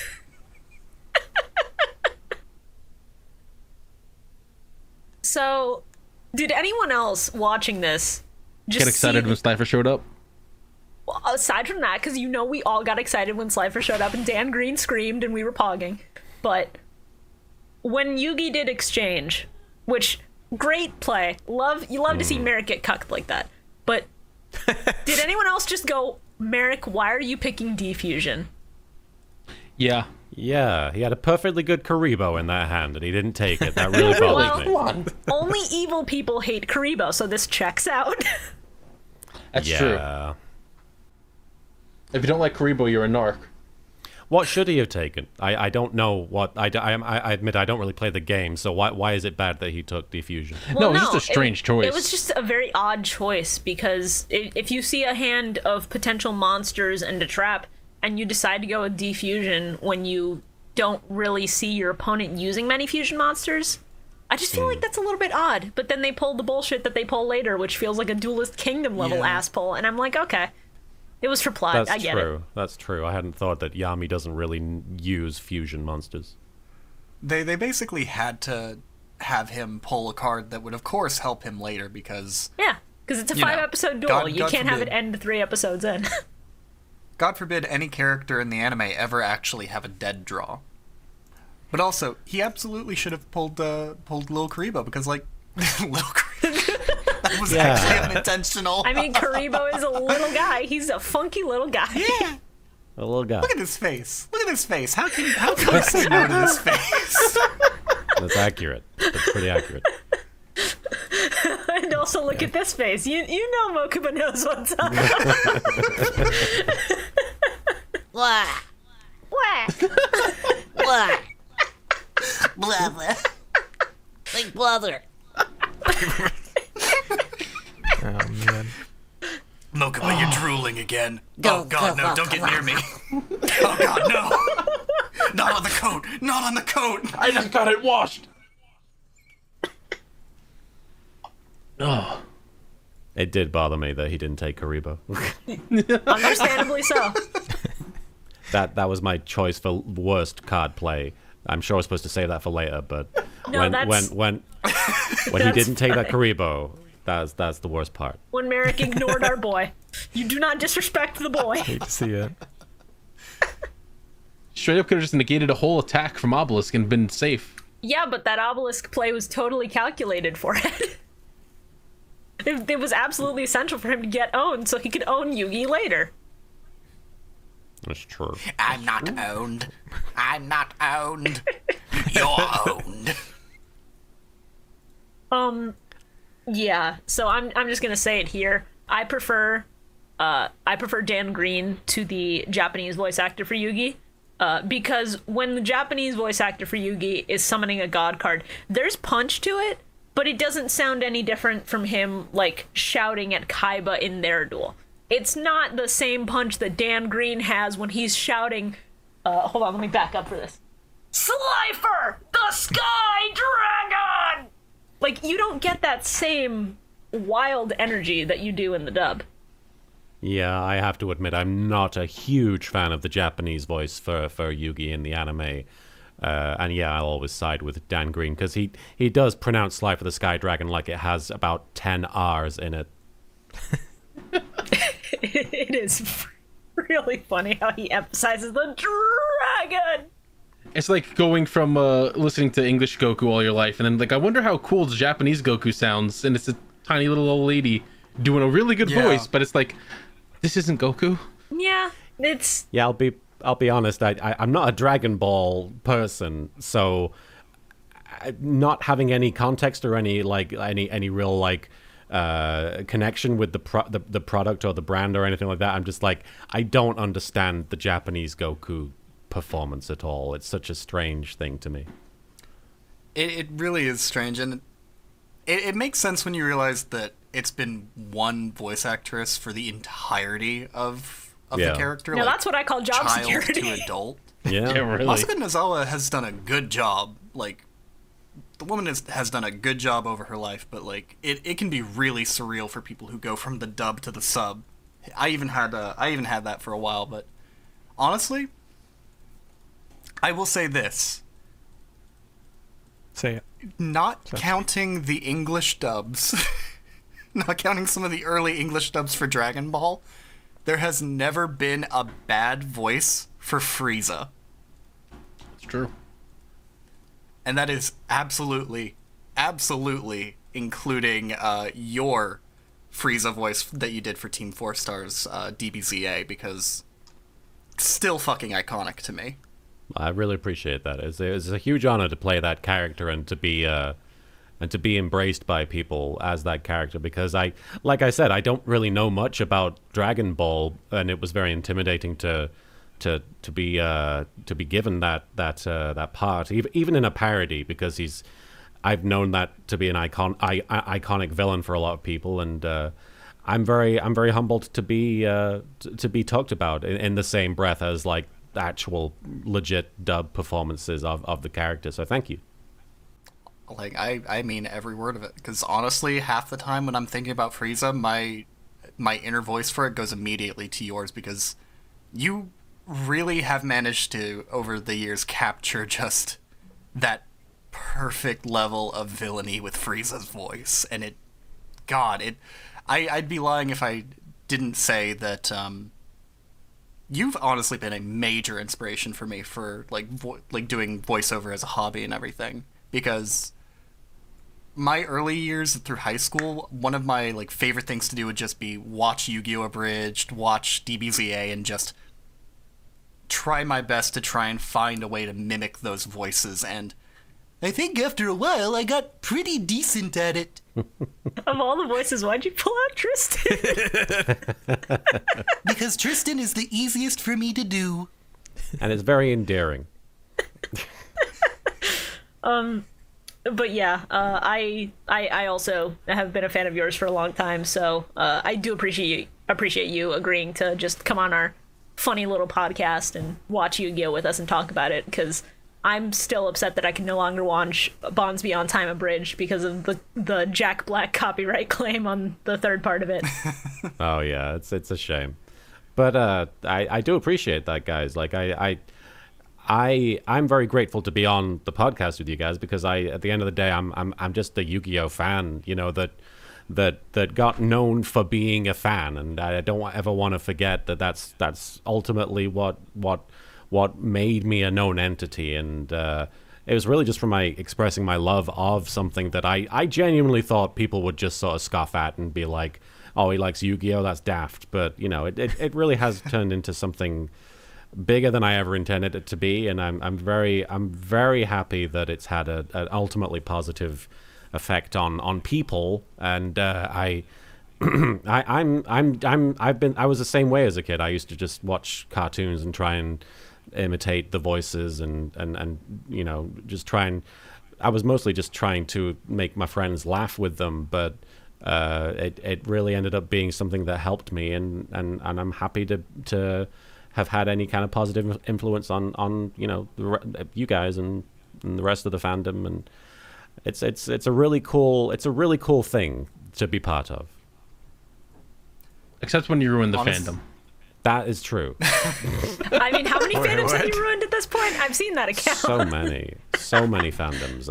I only recently, according to that account, ruined the Yu-Gi-Oh fandom. So, wow. Yeah. That took a while. long time. Wow. 15 years. I'm out of the loop with what happened. Let me find the gimmick account. Yeah, there's a Twitter account that's a bot that just randomly says what fandoms I have ruined. It all stems back from there was when they first revealed the Zexel or Zeal protagonist, and I was on Tumblr at the time, and I reblogged the announcement and said, I can't wait to ruin this. And it was a joke. It was not intended to be taken seriously, but a lot of the fans did take it seriously.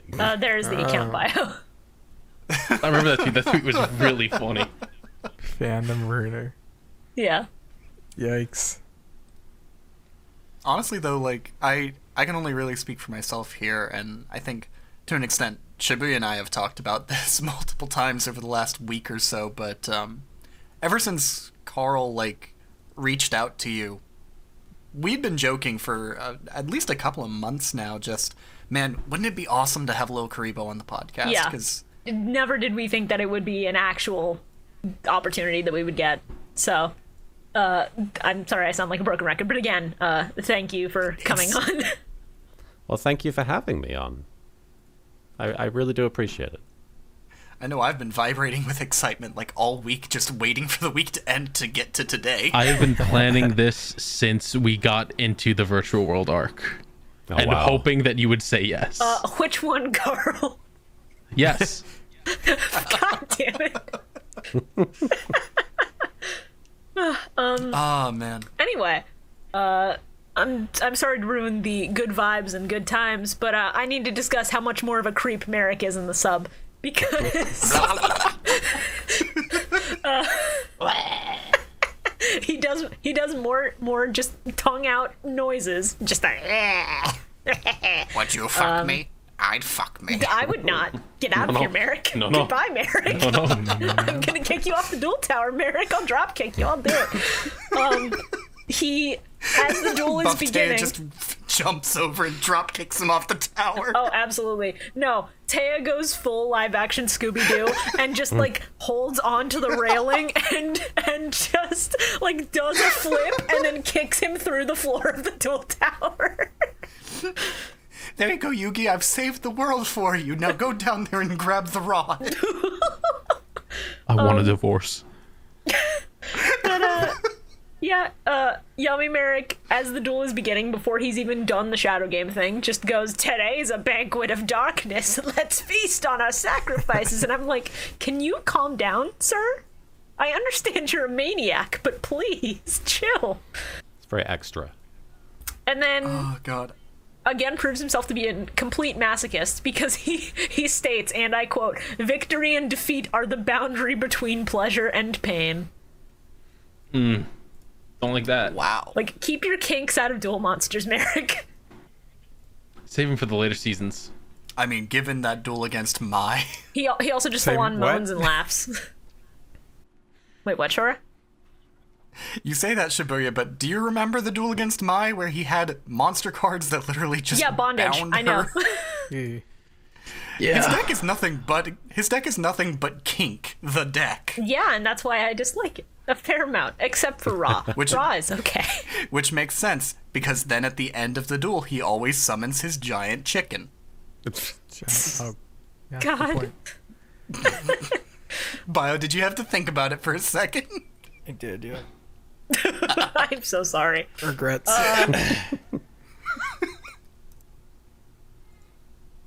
There's also various assorted moaning and laughing noises during the duel. Four kids really had to look at this and go, okay, we're not doing any of this. And just had to tone it down so he was just like making slurping noises and that's it. Yeah, he moans a lot more in the Japanese. Sure does. A lot more like, I was watching without headphones and I had to just make sure that no one was in the kitchen because I was going to be asked many questions if people overheard this. Yami Merrick ASMR. Please no. Yami Merrick bakes a cake in your kitchen ASMR and it's moaning noises for 2 hours while you preheat the oven and mix everything and wait for it to cool. I didn't grease the pan. It won't come out. Get out. I'm going to lick the spoon.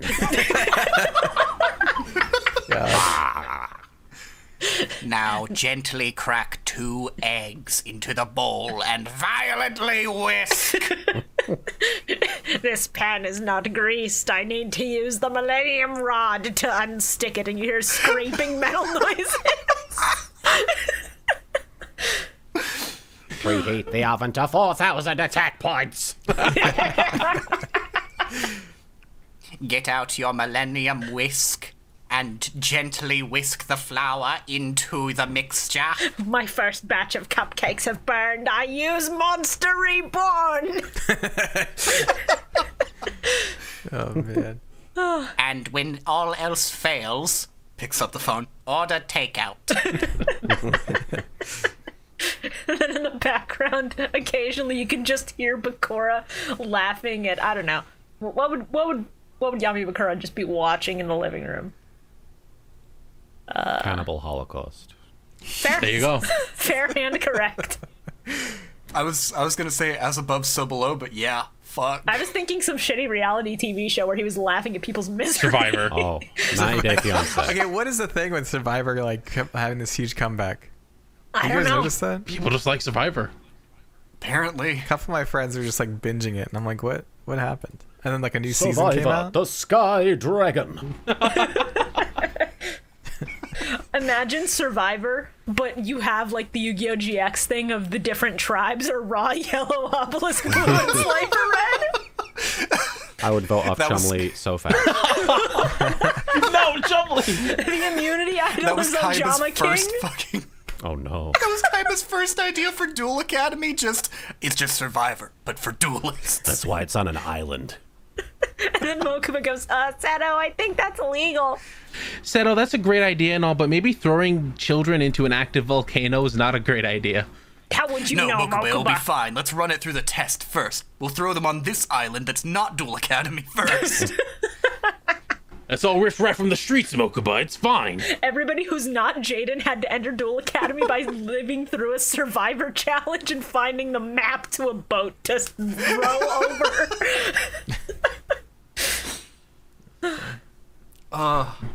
So season 3, episode 42. Yes, episode 139. I want to point out before we move on to 42 that Yes. Okay.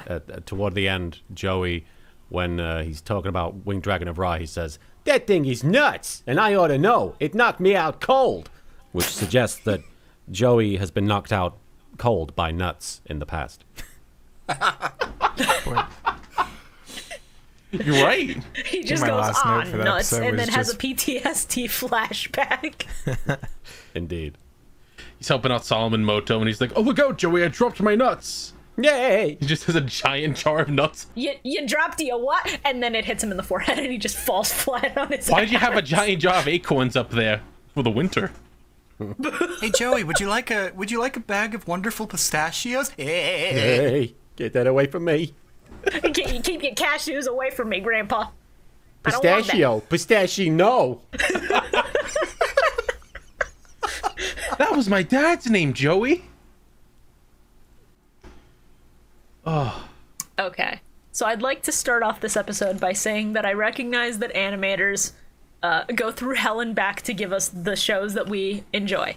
And I recognize that animation itself is very difficult. But this shot just did not look right to me.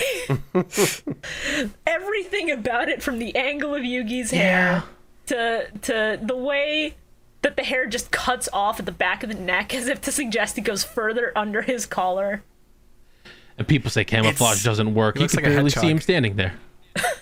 Looks like a hedgehog. It's there. like that picture of the Disney princesses where every second you look at it, you just start noticing more and more that's wrong with it.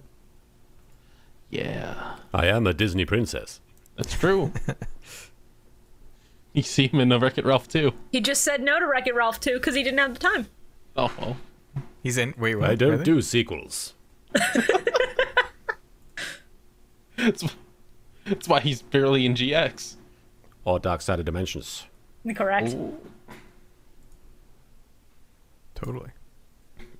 I was very concerned that when they were saying that Ra was coming back, that when they did Monster Reborn, it would be like he's the only god card that stays on the field. Very glad that didn't happen. No, it's just Merrick consistently going, again, no, again. I found the image I was talking about. This image of Yugi has the same vibes as this. Oh, because it looks fine Oh, at first, what the but then hell? you What? keep Stop. looking What at is that thing in the back? first? Shoras? No, wait.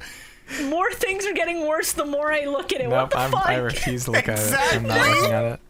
You're gonna make me have to edit this into the video version of the do it, don't do podcast, it. and I don't want that. The longer you look at it, the worse it gets. Oh my god. I hate this so much, Shora.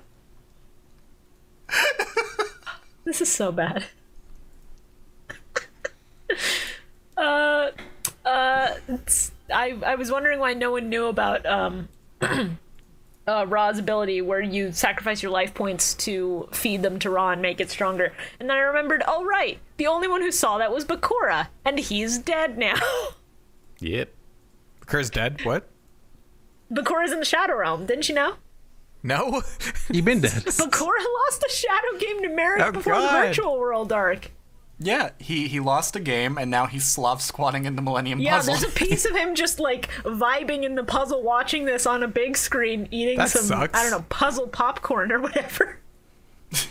Puzzle popcorn. Look, he's Slav squatting, eating puzzle popcorn. The alliteration's strong in the Millennium Puzzle. What can I say? Listening to some lo-fi hip-hop beats. Lo-fi hip Every hop so beats often to I duel get to. bored, so I throw myself into one of the rooms and hope it kills me. No, there's one room where it's just the Joey and Yugi AMV montage playing on a loop 24/7. Music to duel by is so good. I wrote these notes 2 episodes ago, and I wrote down 2 days ago rather. I'm losing my mind. Okay. And I was like, what a one does. power move. I don't know what the power move was. I just wrote down that there was a power move. Probably Yugi drawing the card, not looking at it, sticking it in the duel disc and going, Yes, I end that's the my one. turn. That's the one. I'd like to note, because I watched the dub episodes on Tuesday, so I've forgotten if it happens, but in the sub, I forget his name, but Kaiba and Mokuba's like head of security and dueling judge literally goes up and just tells Yugi, you cannot place a card without looking at it. That is illegal. If it's a monster, you're disqualified. And Kaiba just goes, hey, it's funny. Let it go. That was pretty fucking cool, though. And Kaiba just goes, that's pretty funny. You can do it, Yugi. That's legal here.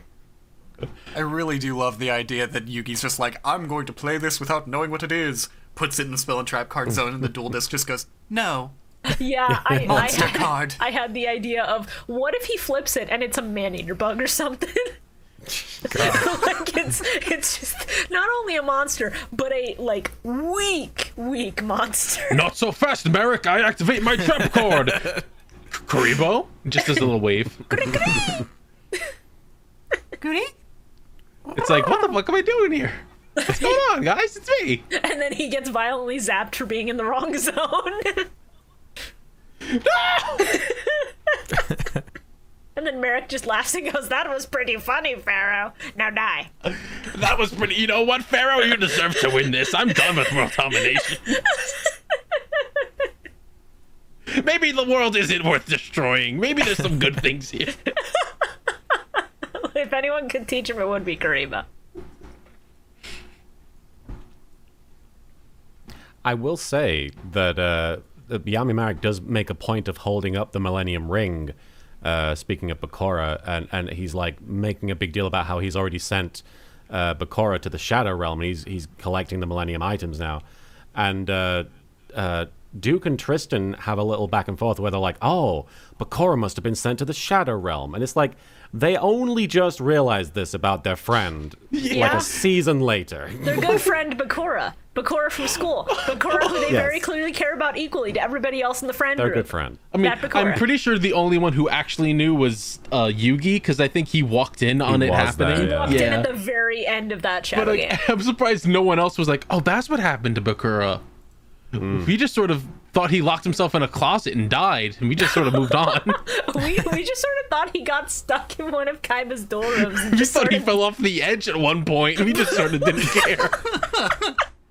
I really love the idea of, like, this entire time, every time they bring up Bakura, Duke is just there like, who? Yeah. Oh, that'd be great. Guys, I'm really new to this friend. Guy's Who important. the fuck is Bakura?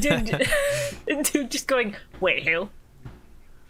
No, who are you talking about? I only know you guys. Who are you people?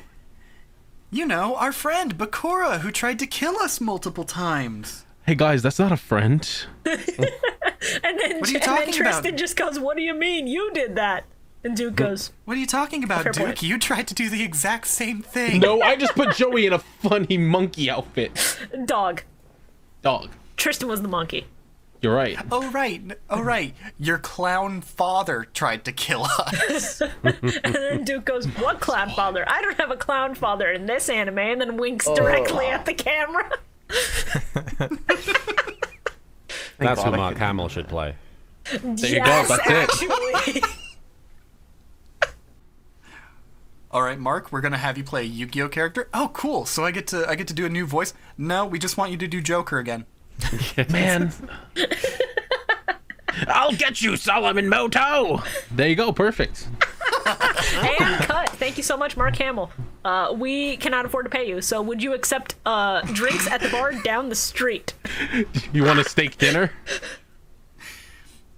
Here's a coupon to the PK bar down the street. Hello, Mark Hamill. Shibuya, you just reminded me of my dear friend Phantom Savage, who got a voice role in Mass Effect Andromeda from winning a contest, and instead of like, Oh shit. instead of like giving him any sort of like, Actual role. yeah, instead of like anything important other than the role, like, oh, what else do I get? Like, they said it's a paid role. They gave him a steak dinner. What, literally? instead of like actually paying him. Oh dear lord. So like, it's a paid role.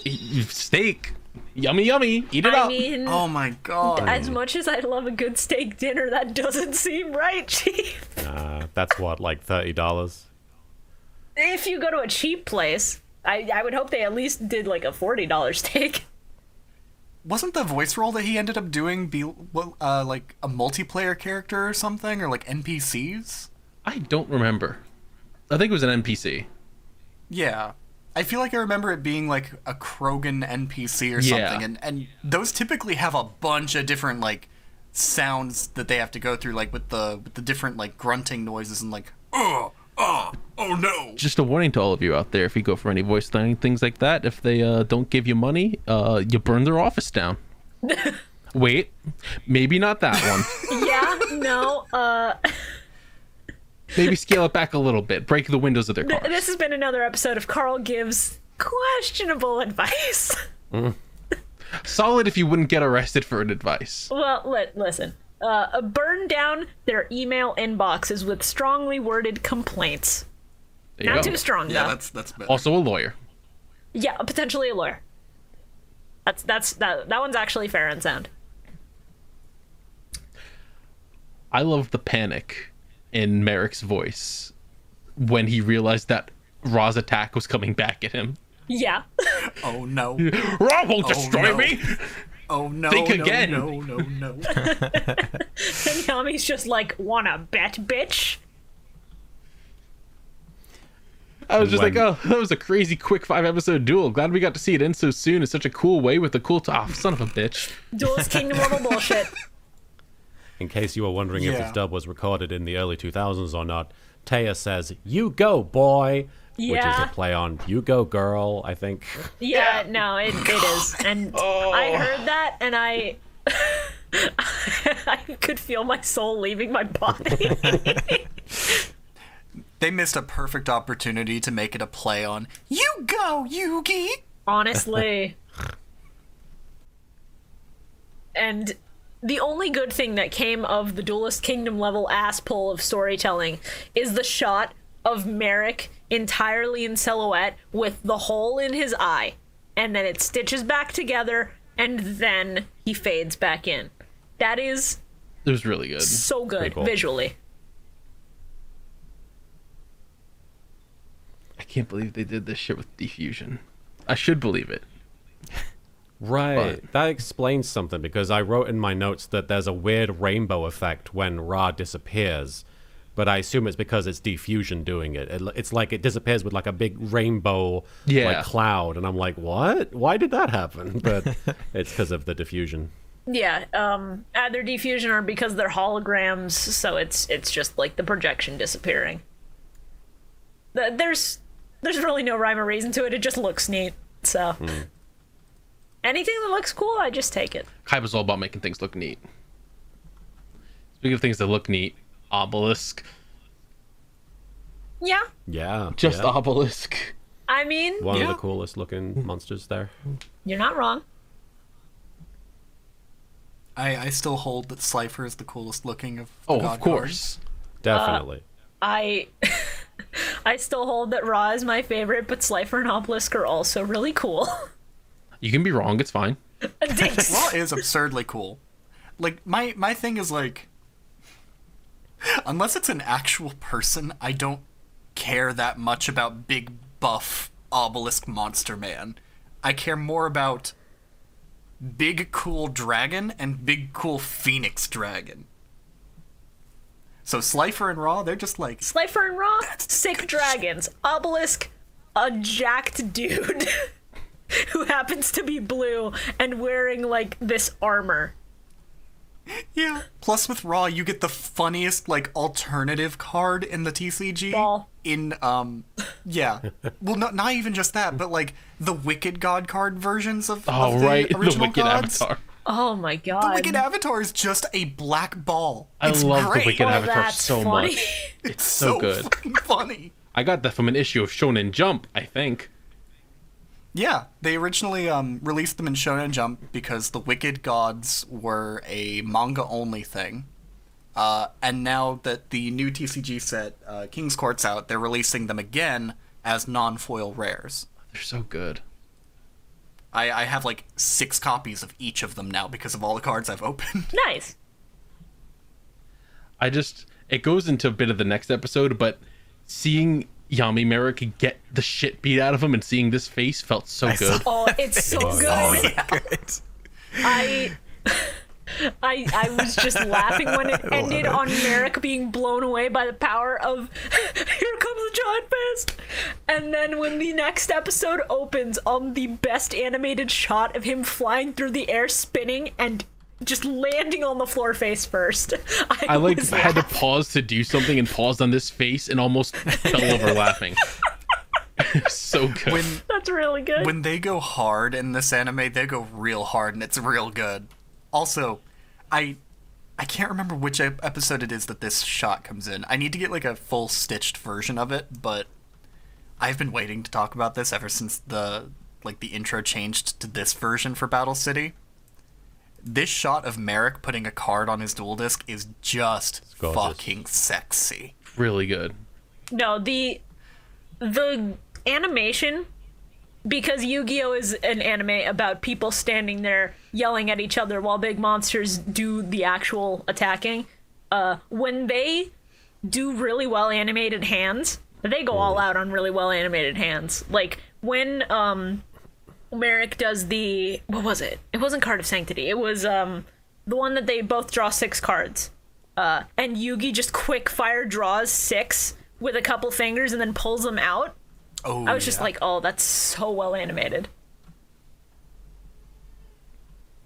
Yeah, I feel like you can see the difference in animation between these two episodes pretty vividly. Like it's not awful in episode 42, but then episode 43, as soon as it kicks in with that shot of Yami Marek flying back, it's just it's a They knew 1,000% where they needed better. to spend that budget, and Yeah. they did it masterfully. This one duel is 5 episodes. We have to use our budget sparingly. Dedicate half the budget to him getting the shit kicked out of him. You know, Give it's him the the Joey catharsis. budget. It's the catharsis that the people want to see. And then the Egyptian god slime happens, and that's also just really incredibly well animated. Oh, yeah. Oh, is that where Tara I calls like still- a giant booger or something? I was Yeah. like, great voice acting. Great No, writing. well, that's writing first, voice acting second. Yeah, you gotta remember, somebody came up with that line. Like literally all her lines are gross and boogers.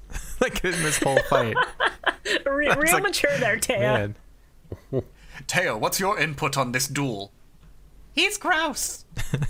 That's nasty. Hey, Thanks. Taya, he summoned Slife for the Sky Dragon. What do you think of that? He's gross. Long, big red booger. Big boy, long. 2 mouths.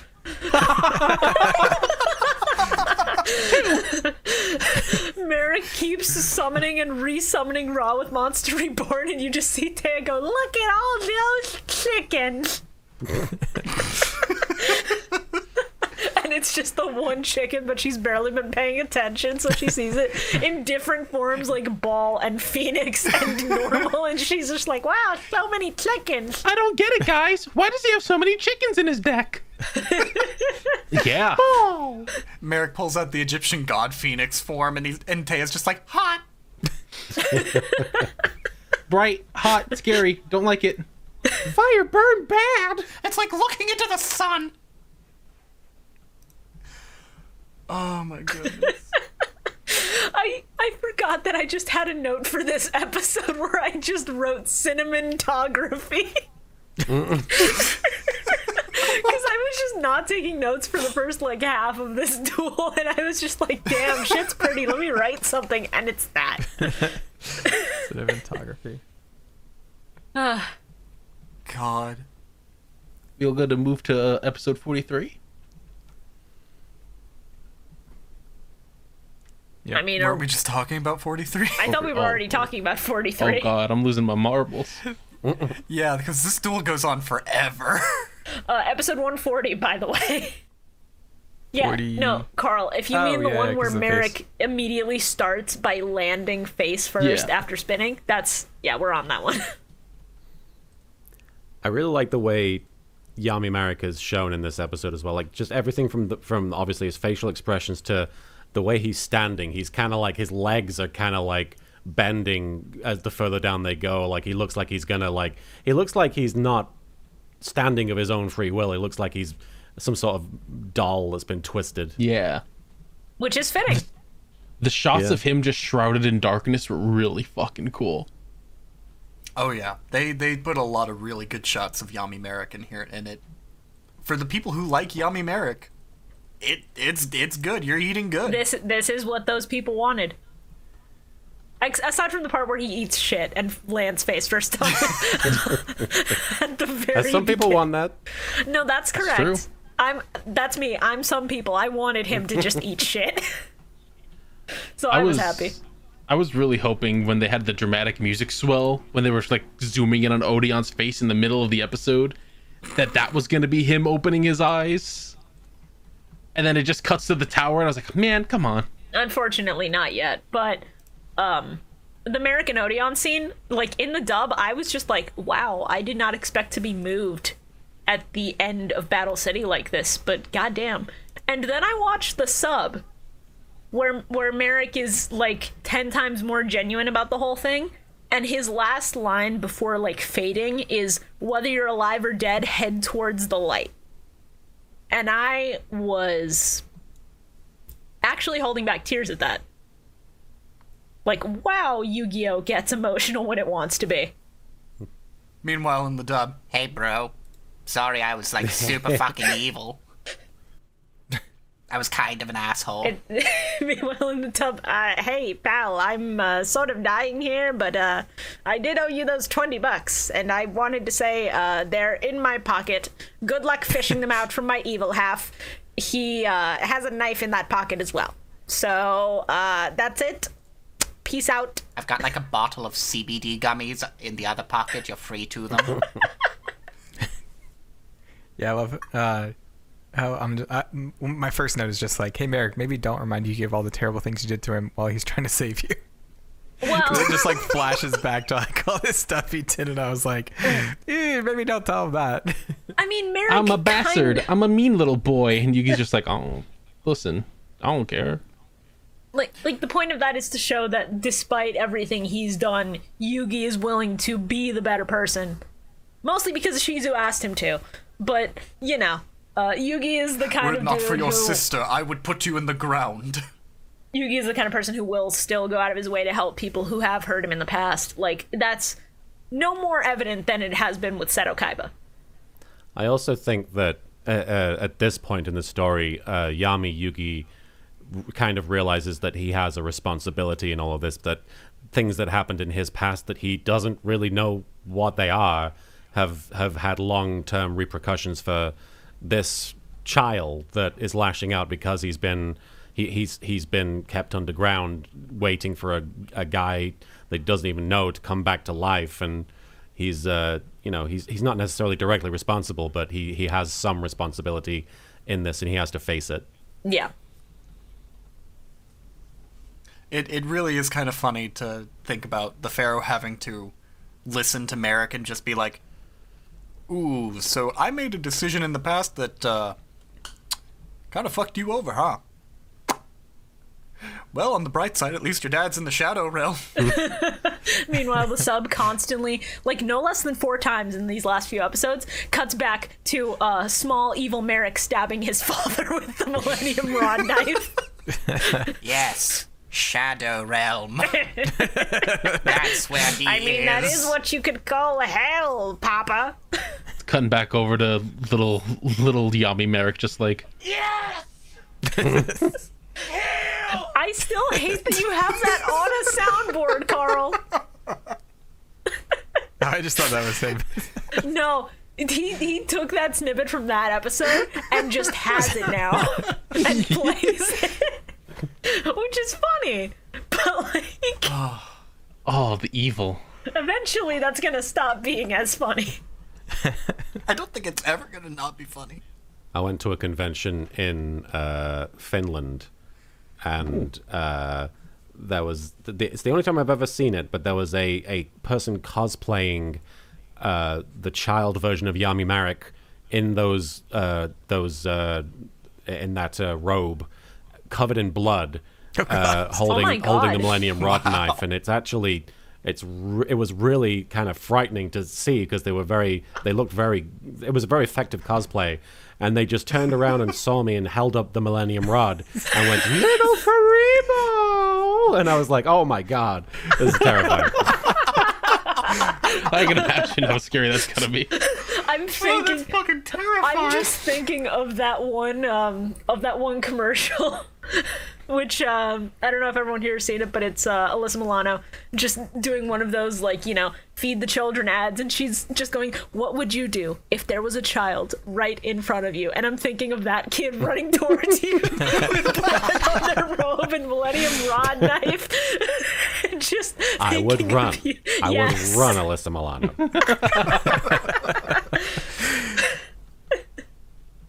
Run as far as I can fucking run, and then run further. I am going to run as fast as humanly possible, and then I'm going to keep running. Thank you. Oh yeah, I did write down Taya's booger quote, and it was specifically, "That giant booger's gonna become an Egyptian god?" Show some respect, harlot. That's Booga with a capital B. There's the Metal Reflex Line was one of my favorite cards. it's a really good card to play, and the idea of a metal obelisk is really neat. But like undermines the moment completely with one sentence. 100%. It's funny as hell. I wrote in my notes, Egyptian god slime's titties throb with the magical forces at work. Oh God. I don't want to think about that, but like the metal reflect slime might be stored in the titty.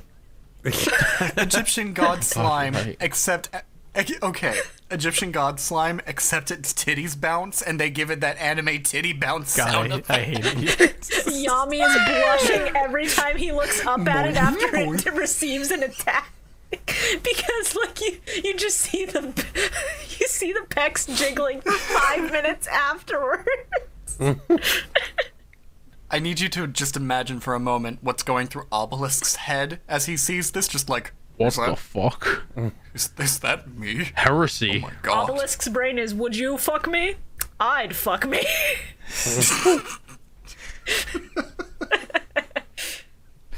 Never thought I'd get to fist myself, but... God damn it. God damn it, Carl. Oh yeah, and then my brain went to, if Yugi had stop defense or Hinatama, he could have just ended this duel right here, right now. Raigeki, Dark Hole. Raigeki, Dark Hole. There are options. Just, like, my monster's indestructible. You can't destroy it, Raigeki. Bye. Alright, what were you saying? Alright, Merrick. I dark hole the field, and then Monster Reborn my Egyptian god back to the field and attack you, and you're dead. Again, these were the great times where you could run 3 of them. Yeah. Yeah. God, I miss those days. Also, Merrick inside of Taya just like poking Joey in the eyes to be able to do the dramatic point. I lost it. It's such a good moment. Joey doing the chin again. It's like, what? Why did that happen? Like, did Marek not know Joey was there, or was Joey just like... Joey's in the way of the dramatic, like, Phoenix Wright point and accuse.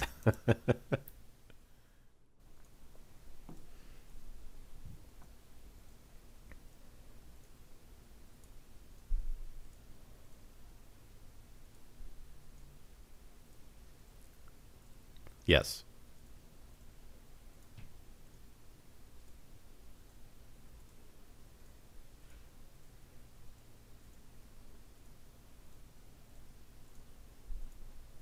At this point in the recording, Shora's power went out, causing us to lose about 10 minutes trying to fix that and get all the audio back. Luckily we did, but that means we lost our train of thought, so enjoy us getting back to it. So where were we? We were still on episode 140. Before Alabama's weather decided to fucking DDoS me. Oh, don't worry. Florida weather could nuke my setup at any moment. You never know down here. It is blistering heat one day and then torrential downpours the next. Metal Reflect Slime had just activated and had created Egyptian God Slime. True. Ah, yes. Yeah. And then Egyptian God Slime special effect came into play. Big knockers. Big hoo-has. Absolute badonks. Big jammy whammies. Don't call him jammy. Hated that. Hate that. What's the matter, Yugi? Do you see something you like? My big fat fucking tits? Taya, I'm not interested. Could it be that you're craving my McTitties? Taya, no. Taya, please This stop. isn't Taya I'm talking. only This married is the to Egyptian card God games. Slime. I just picked a voice I thought you'd like. Who the hell is this slut?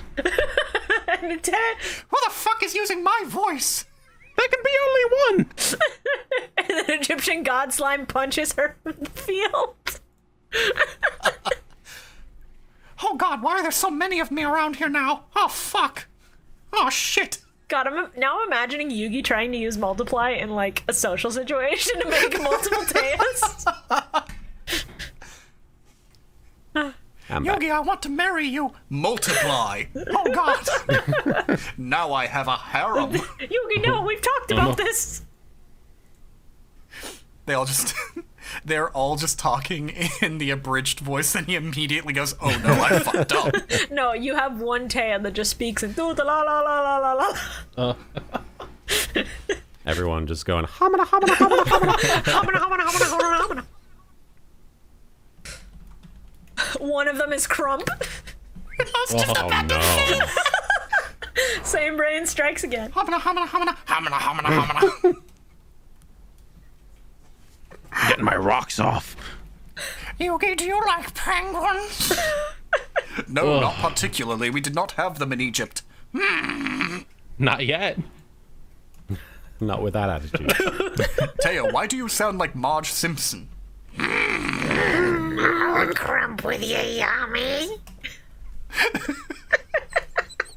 Oh my god. Oh god, we are so crackheaded. It's as bad as Merrick constantly getting so close to the camera. Merrick just gets very close to the camera and just goes. Hate Just it. very loudly hate in the it. mic. Let's play a game. It's called Get Alcohol Poisoning by taking a shot every time Yami Merrick goes, Yikes. You'll die. People will die. please drink responsibly. If you're But going we're to do also that, not responsible for that. if you're going to do that, I also suggest doing a secondary challenge on the side, which is take a sip of water every time Ra comes back using Monster Reborn. Trust me, that'll balance it out. Yeah. So yeah, the last shot of Odeon just opening his eyes. Very, very funny. It's real good. It's a big moment, but like in the sub, there's like a gong or a bell or something that rings at the very end when his eyes pop open. And I was just losing it. It took a while for him to open those eyes.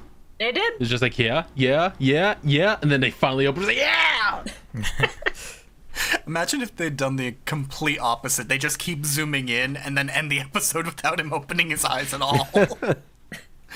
It's just like, next episode, Odeon is dead. The next episode, they hard cut to him already at the top of the tower. It's like, wait, but what the fuck? He's awake? Oh, I have a question. So, Yes.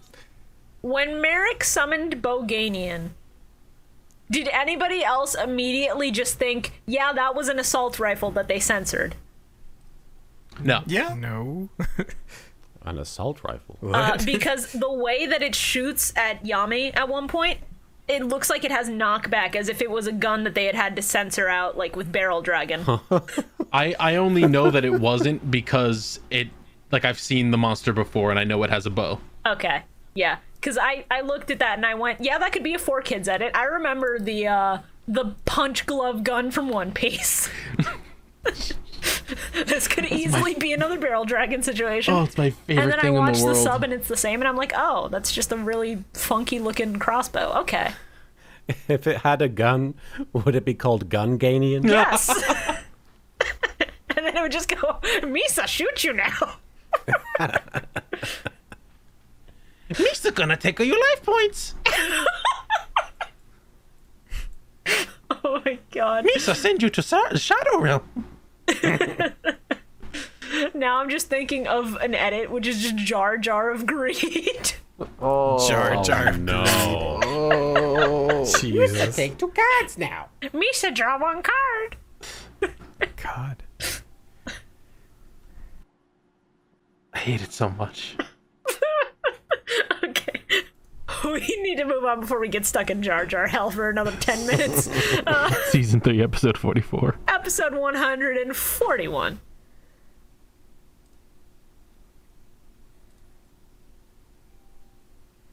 Swallowtail Spike Lizard's one of the worst cards I've seen in my life. Is that what that one was called? Yeah. In English? Because in the sub, it's just Granadora. That's such a better name. Yes. Wait, hold on.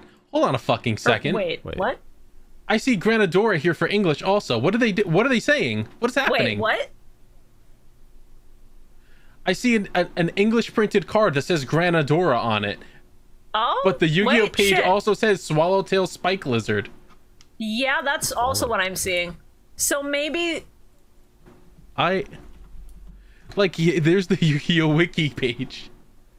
Maybe it was that... Main card page, Granadora. Huh. Okay, it's I'm that... so confused. It's that in the anime, and it's that at the World Championships in 2004, but every appearance after that, it's Granadora. So at some point, they ditched the dub name and went with the sub name, which Thank honestly... God. Such a bad name. God. Yeah. What an awful name. I clapped when when one god card took the hit for the other, because that's just such. Oh, it was really good. Like, what a good move! Just being like, no, you're not going to hit my god card. Why? Because I have another god card. Idiot, get owned. Just seeing Slifer rise up and just like sitting there, it's like, God, that's so good. It's so good. All the Slifer imagery where it's wrapped around stuff is like incredible. I also like that Joey's the only one who realizes Yugi's entire dilemma of, if I win the duel, Merrick's just gonna die. If I lose the duel, everyone's fucking gone. The world's just gonna get destroyed. Everyone's gonna get killed. Well, you see, the funny thing is that in the sub when Ashizu is explaining to them that this is a shadow game, or no, not Ashizu, I'm sorry. Merrick, who's still possessing Taya, is explaining to them the kind of shadow game they're playing and how, like, little Yugi and his lives are on the line.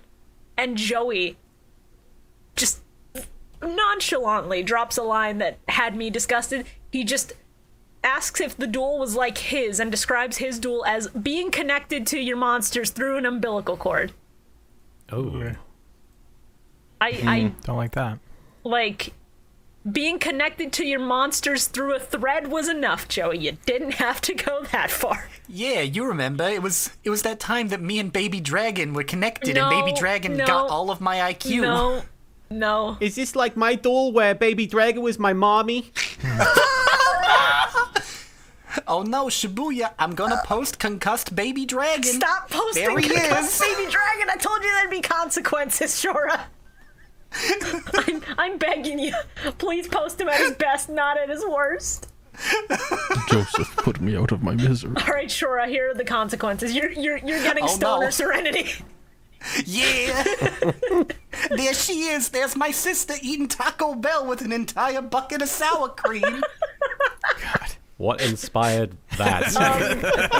It was just the one shot from that episode where it looks like she is stoned out of her mind, because this is the original image. She's just off model enough where we were making jokes about it, and then Shora whipped up that edit. I was losing it. I've made a lot of really terrible edits for this podcast. Yes, share them as have I. Like Joey Wheeler with the double down sandwich from KFC. Oh my goodness! Let me see. Finger looking good. Oh man, we're just gonna have to go through a quick like best of edits now. I will do that once we finish recording, because if I have to edit all of these back into the recordings, it's gonna take a while. Odeon in the elevator, what will he do? I just want to know how they had so many monsters. Like, I feel like they've played their Monster Reborns, assuming they have one each, and yet Yugi keeps pulling out another Monster Reborn. It's basically a game of Monster Reborn hot potato. Yeah. That is... Whoever ends up with Monster Reborn gets the God card. More or less, yeah. Except instead of wanting to toss the potato, you just reluctantly have to like throw it at the other person, because like you take one bite out of the potato and then you gotta pass it. That's the rule. So I want to know why it was this one specific time where Rock came back as the Sphere, when the first time he didn't, the second time he didn't. I understand coming back as the Phoenix, but then I think the it's second because time he wasn't a Merrick Sphere. willingly chose what form it came back in, because he mentioned debating whether to bring it back as a Phoenix or not. But all I know is that when that happened, I just wrote down orb in my notes, and I think that's really neat. Most of my notes for this episode, frankly, are just reactionary and not actually anything of substance, because I just have shit like, ooh, get him, Yami! Oh, yeah. No problem, Bio. Alright, Bio unfortunately has to dip, but... No, it's all good. I know this recording was gonna go long, so it was inevitable. Bio, before you go, please enjoy off-model Raw. Spelled R-A-W. Rawr. Raw XD. His head's real big. Very big. Look at how big he is compared to everything. Massive. I mean, he's about the size of Egyptian god slime, so that makes sense. See you, Bio. See you later, Bio. But then if you look, you can just see a tiny Merrick. You can just make a tiny Merrick on his head. I'm here. Oh, yeah, on his head, yeah. I was looking for him, like, behind the monster. I'm a big boy now. I'm a big kid now. I'm tall enough for the roller coasters, Yami. I was really hoping that with Yugi being sort of on the field as well, that at some point Yami would sacrifice his life points to have Yugi fuse with, like, one of his god cards. So it was like Yugi fused with Ra. Oh, no, with Slifer, and then Marek fused with Ra, just facing off. Oh, that would be neat. That would have been dope. But also, consider Obelisk with a tiny little Yugi riding, like, piggyback. Oh. And Yugi's just like, wow, I've never been this tall before. Thanks, Pharaoh. Let's get him. And then he just... Obelisk misses the attack, and he's just patting his head like, it's okay, Obelisk, you'll get him next time. I equip my Obelisk with the most powerful spell card known to man. Gun.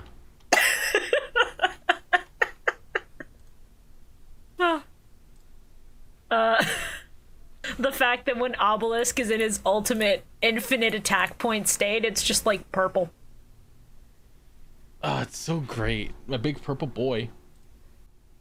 And the number climb up to infinite was really cool. The number climb is so good. It's beyond funny, especially because they in the dub they only do the 4 digits because they don't have enough assets or time to make it up to the 5 digits of like 10,000, 20,000. So it just goes and spins until it hits infinite. So good. I also love the music winding down after Yami's like, that's it, I won. Like, that's so great. It is great. Funny. It's so goofy, but it's perfect. Look, sometimes you have to embrace the ridiculousness because it just makes it better when you just let go and embrace all of the insanity that comes with stuff like Yu-Gi-Oh! Where it takes itself so seriously and leans into it so heavily. One thing that threw me off, and it always throws me off with Yu-Gi-Oh! Because I can't tell whether them saying what they're doing in the game is what dictates the actions on the field, or if them like physically doing something on their dual disc is doing it. Because when Yami activates Soul Taker, it lets him sacrifice one of Marek's monsters, and everyone's like, oh, he's gonna sacrifice Ra. And so there's like this effect like that covers Ra. It's like a sort of whirlwind. Yeah, a vortex. And then everyone's like, oh, he's going to do it to Ra. And then Yami's like, no, actually, I'm doing it to your, the other thing. And then it moves, the vortex moves to Obelisk. And it's like, well, wait, did it select Ra by default? Or was that something Yami was doing intentionally? I would like to think that Kaiba is such an extra ridiculous bitch that he just programmed in a thing of like, okay, until the duelist uses voice commands or picks the thing on their dual disc, it auto-targets the strongest monster, because who wouldn't auto-target the strongest monster? Makes sense. I like to personally imagine that it's just Yami, like, hovering over the different monsters on his field and just being like, oh, am I going to do it to your Raw? Am I going to do it to your Raw? Oh, no. Which one is it? Which one? Oh, is it this and one? And then he just goes, eeny, meeny, miny. Oh, Merrick starts hyperventilating. He's like, stop it! Sick one, stop, please! I still can't believe they brought back the stupid fucking chant to get Raw from Sphere Mode to normal God. I can't believe he sacrificed fucking Obelisk for Dark Magician. Yeah. That's a power move right there. there's actually a name for that play in the sub for no reason other than to be extra, and it's called Sacrifice Escape. Like, yeah, you sure did sacrifice your god card to not take damage. You don't need to call that a play. That's just a thing you can do. That makes it cooler. I'm going to prove how cool I am. I don't need a god card to defeat you. I just need my trusty Dark Magician. Yeah. The fact that Merrick is terrified of Dark Magician for no reason. When he's on a god card, he doesn't have to be scared of one spellcaster. Oh no, he can do tricks! Oh no, he brought out his lover. He can put a quarter behind my ear. I'm doomed. Dark Magician just holds up his hands, and then he makes it look like his thumb vanished from one. And he's like, "How do you do it?" No! I want so badly to Witchcraft. to do that at some point. Just Truly, this is dark magic. He does the thumb trick, and it just cuts to like Yami Merrick screaming as his life points drop down to 0. Oh no, I concede. Your parlor trips were dope. I'm sorry. Let me try that again. Your parlor tricks were dope. And There we Merrick go. was having a stroke. It works. Carl had a stroke. Does anyone else smell toast? I'm just making toast. Tristan just brought like a little what is it called? The like little standalone burner, and he has like a pan where he's just making toast. Yeah. And he's just like, anyone else's toaster get possessed by the Shadow Realm? No, just me? Okay. Won't be the first Kill time. your family. that's what putting a mystic tomato in the toaster does to you. Don't recommend it. Are we good to move on? Because my dog is acting up and my family are insisting that I go calm him down. I'm good. Yes, sure. Yeah, we all can right. move on. So, last episode of today. This is the episode where I realized every Yu-Gi-Oh villain is just an alternate version of The Exorcist. Season 3 episode Rashida. What's the actual number? 45. Good. Episode 142. My man Odeon's doing so good. Odeon, absolute legend.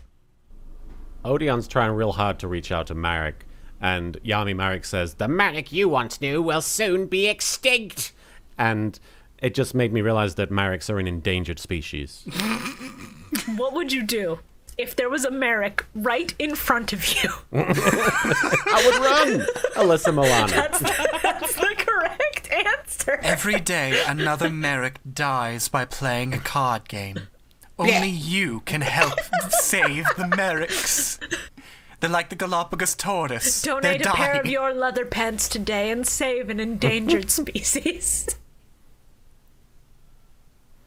I do have a lot of leather pants. But they're all mine. And mine alone. Pharaoh, if you get rid of even a single pair, I swear you're evicted. No. It's in your contract, Pharaoh. You're not allowed to do that legally. As your tenant, I'm sorry, I said that wrong. As your landlord. That's not a thing you can do, buddy.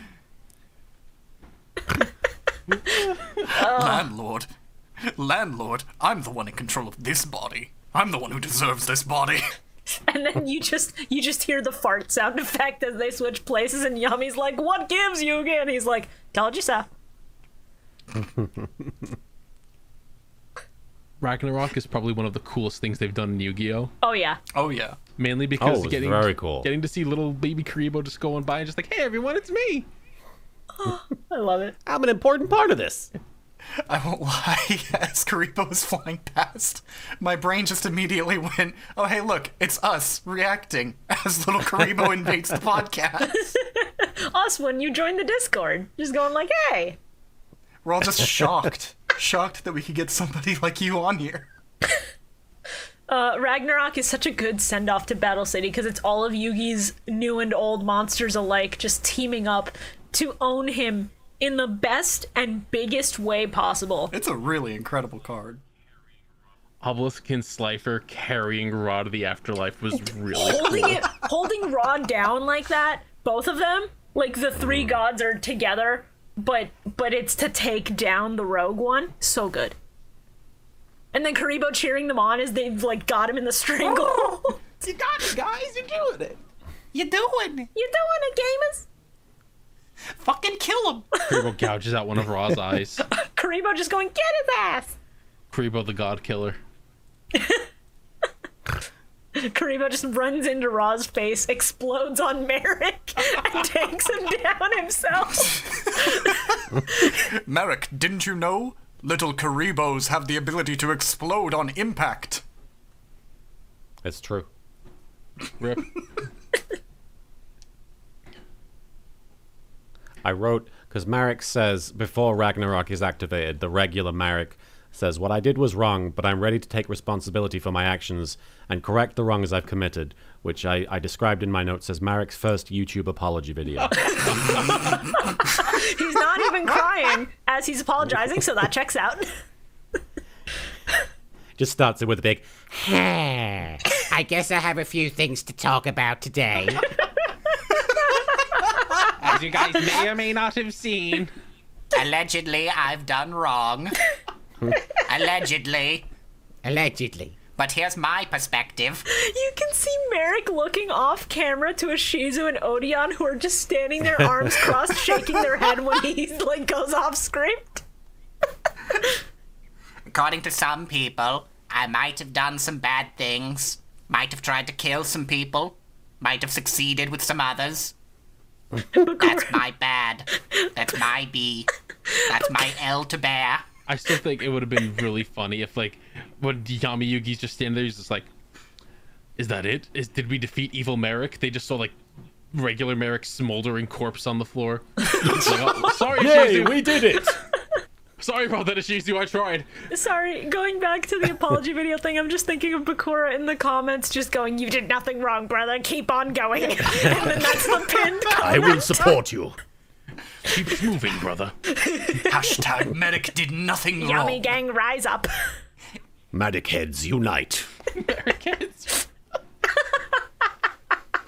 But yeah, I was thinking... Called them Roddies because of the Millennium Rod. No! What's up, Roddies? What's up, my fellow Roddies? Also because of Winged Dragon of Ra. Oh, right. It's 2-4 Roddies. He's getting sued by Shoddy. Yeah, I so badly wanted, when the smoke cleared and Merrick was standing there, for the spiky hair to just slowly fall back to its usual state while he's covered in shadows. That would have been really good. Ah, God, so my funny. head. Why do all of my veins hurt? God. I just love the eye of the evil Merrick, just like, wait, hold on, think about this. We can do Let me try and more convince you. evil. Think of all the evil we can do. We've been trying to reach you about your car insurance. Evil Merrick dropping his impromptu YouTube apology video and then deleting it a minute later when he realizes it's not working and getting him bad press. He's just like, wait, I've always been your friend. You can trust me. Believe me. I swear. We can work together. Hundreds of comments saying, you stole cards from us. You beat up my dad and then stabbed him 3 times into the hospital. And in the hospital. Just replies he had it coming. Your rare hunter stole my cards. To be fair, you weren't using your cards. You didn't deserve them. I deserved them.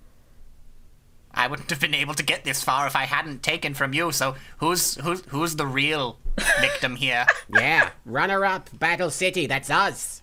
We all did that. What I did was no different from what you did, winning duels, except I didn't win duels, I just took the cards. I was thinking of every single one of you as I played every single one of your terrible cards. I nearly won, but I just needed one more person with good cards to give me good cards. Think about that, it's your fault. Shout out to whoever had Swallowtail Spike Lizard. You're a real one. I just want to know, like, why does this referee never freak out about everything going on? Because the ref can't see the shadow game. Dude, he's high as fuck. That's why he's wearing sunglasses all the time. We cracked the code. The referee's just like, holy shit, look at that guy's hair. Joey's like, ref, I always wanted to know, how do you stay so calm during all these duels? He's like, I'm freebasing, man. I'm high as a kite. Right now it feels like we're in the stratosphere. And then Joey goes, we are in the stratosphere. And he's like, oh yeah. Kid, I have been microdosing every day of my life for the past 20 years. How old are you? 29. Micro, huh? That's my thing.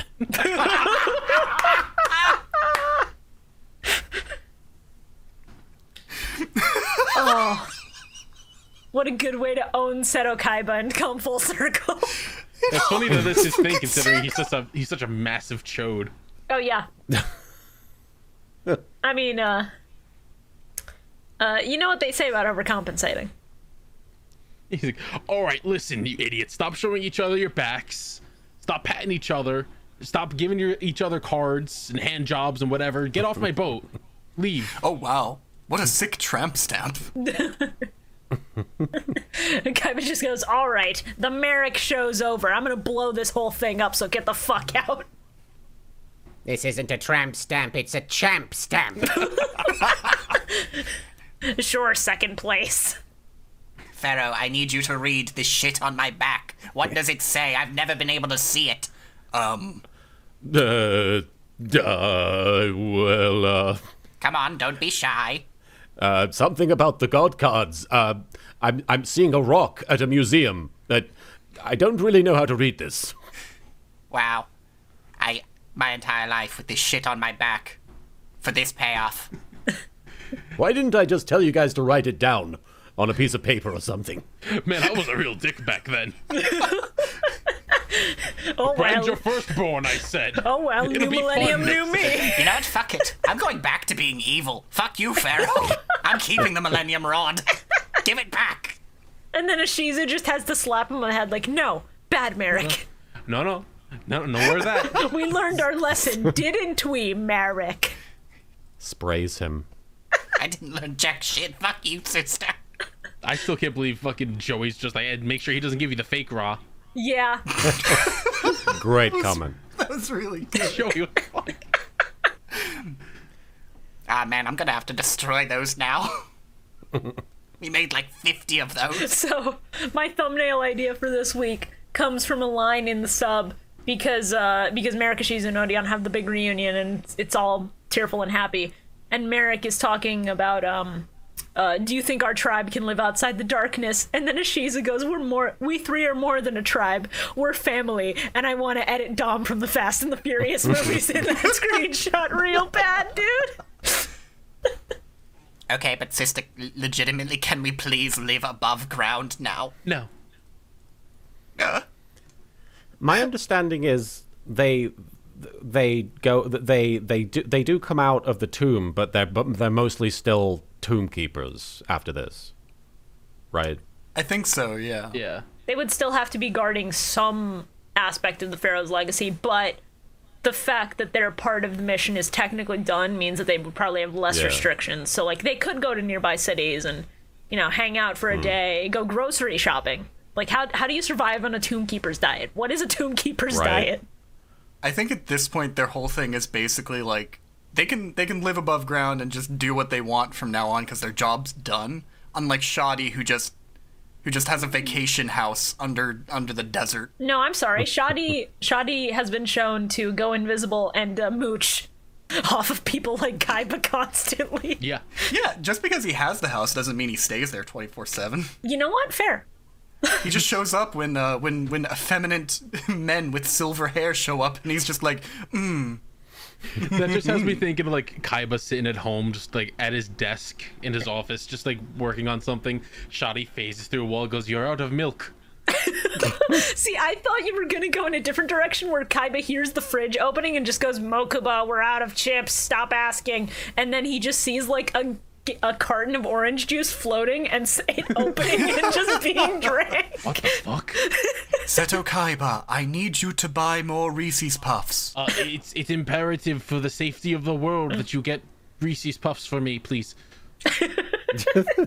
Also, Cinnamon Toast Crunch. I like the way it cuts the roof of my mouth. It's painful, but delicious. I can see why children like it. Who the fuck are you? How the fuck did you get in my house? Goodbye, Kaiba. And then he just vanishes. He vanishes and drops a bowl of cereal. Throws up the peace sign and just fades away. And then you see him gently just picking up the spilled bowl of cereal and the spoon and walking away with it. Honestly, Shadi and Seto living together would be like a sitcom sort of spinoff I would love to see. He's my house ghost. It's awful. Oh, and then when Merrick says that everyone who's lost in a shadow game will be returned, Bakura from the puzzle goes like, "Tee, that's me, yes." Yes, I'm back now. Like me. Well, that's a shame. I can no longer Slav squat in your house. I'll see you later, Pharaoh. Damn, I just got internet in this bitch. They're like, Bakura, what are you doing in here? And he's like, I was gone for 2 whole arcs. I need a banana. Yeah, doesn't the dub have Bakura say a line about like, there's no food in the Shadow Realm? Yeah. Which is incredibly fucked up. Guys, did you not catch right before that Joey going, does anyone else smell French fries? Only for Bakura to immediately just be like, sorry folks, I already ate all the donuts. Oh my god, yeah. Like, what kind of disconnected bullshit is going on? Yeah, he's eating a banana. He already ate the donuts. Joey smelled French fries. I think Joey had a stroke. Probably. Yes. Kaiba spares no expense. And also he has like the smell of French fries pushed through like certain air vents every 20 minutes or so to make Joey think he's going insane. What you didn't see was off screen the Italian chef just like pulling all of his hair out, going, he's eating me out of a house and home. If he keeps doing this, I'm going to have to duel him to get my money back. I have to sell my children again. Again? ShibuyaKaiba only pays me in 3 Dark Magician Girls an hour. And then the funniest part of all, when all of my co-hosts, all 3, Bio, Carl, and Shora, all DM'd me on different days just going, we're ending off on this episode, right? Everybody individually fucking asked me, and I'm like, yes, I didn't realize this was a cliffhanger. I think it's funnier this way. Would you rather have watched 9? And everyone went, no. No. So honestly, Shibuya, I was so worried that I had like annoyed you last night when I asked. No, not at all. I was laughing reading it. Okay, but like when I messaged you, there was something weird vibe about the tone of the text, because it was just like, yes, I did not know it was a cliffhanger when I assigned the work. I was just like, oh shit, I mean, is she okay? No, I mean, I was just speaking the truth, but also, like, it was a hard session of grinding in Neo World Ends With You where I kept dying to the same noise over and over, so, like, I was a little bit peeved. Not at you, though. At me for not turning the difficulty down, mostly. Hi, I read into things way too fucking far, and it causes me to be worried about stupid shit. That's understandable. Also, one last thing about this episode, unless we have more. Mm? Just Serenity and Mai playing a little prank on Joey. Yes! So fucked up. I would kill just to get more of Serenity and Mai hanging out and just being girlfriends together. And also that fucking with Joey constantly. They have some really cute moments, given that they really don't interact at all in the show much. Yeah. It's so weird, like what little interaction we get between Serenity and Mai is basically just, she nearly ran me over with her car. I love her. Yes. I'm sorry. I had the note written down immediately after with Joey staring at Serenity just, I wish you never got your eyes back. You would have been blind without me. After everything, that'd be fucked up. Anytime she tries to prank him, he's just like, after I have helped you get your eyes back, this is how you're gonna treat me. How you enjoying that, How you enjoying that vision you got there, Serenity? Be ashamed if someone Don't get the fuck away. just sort of blasted you with light so you were blind forever. Oh my god, I was gonna be like, I gave you the power of sight and I can take it away, Serenity, and then he pulls out a bottle of pepper spray. Oh, no. No. Then he immediately looks at mine. He just goes, I should have let you flatline. Oh. Your fucking box would have been going, yeah. She's like, what was that you said, Joey? You would do anything to bring me back? He gets up and just walks to the edge of the blimp. They're like, Joey, please. Joey, please. He's like, no. God. This is too Brother, much. come back, it was just a funny prank. I swear, it won't go on YouTube later. After this, we've got to show you the fucking last episode. There's this entire bit where we have Joey just flatline. Oh yeah, it's maybe the best full, bit we've like, ever done on an episode of this podcast. If you're not to self-promote, but if you're looking for a good podcast, we get crackheaded. Self-promoting on our I can tell. We on our do own like podcast. hour-long tangents and 2-hour episodes. We go insane. We take jokes way too far for way too long, as I'm sure you've noticed. It's so good. It's pretty great. It's a lot of fun. I'm glad you enjoy it. Yeah. Okay. Hold on. I do think Because- it's kind of bizarre. Oh, sorry, go on. Oh no, I was just gonna bring up that in the dub, my and Serenity's prank just pissed me off because I'm just like, you were fucking dead. Can you not? But then in Japanese, my like starts giving him the noogie, and she's just like, "Oh, are you crying? It makes me so happy to know you care." And I was like, okay, that fits with her character.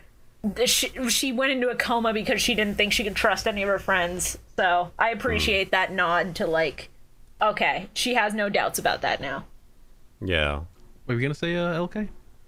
Oh, I was gonna say the climax of this episode obviously is the gang all get onto the blimp, and Kaiba and Mokuba go their separate ways, and they turn on the detonator countdown to blow up the island. And for the way Roland is behaving, it seems like Roland is completely oblivious to the fact that Kaiba has his own exit plan. Yeah. Like, Roland's like, we have to wait for the Kaiba and Mokuba, and it's like, well, did they not tell you what they were doing? Except for the one moment where it seems like the group is getting off the ship, where he just turns around and immediately goes, okay, the poor people are getting off the ship. Start the engines. Yeah. It's like, we can't start the engines until Mr. Kaiba and Mokuba are on here. All right, well, we're going to go look for them. Start the engines. The middle class gang have left the building. Start the damn engines now. Honestly surprised that Kaiba didn't like ask to talk to Yugi at the top of the tower and just be like, Yugi, do me a favor, smell this rag. Please. Can't be the king of games if you're king of the dead. Kaiba steps on the blimp. He's like, everyone's here. We can go. Where's Yugi? He's in his room. Let's go. Yugi wakes up. The island's about to explode. He's like, that son of a bitch. Well, time to wait another 3,000 years to get my memories back. Peace out, Yugi.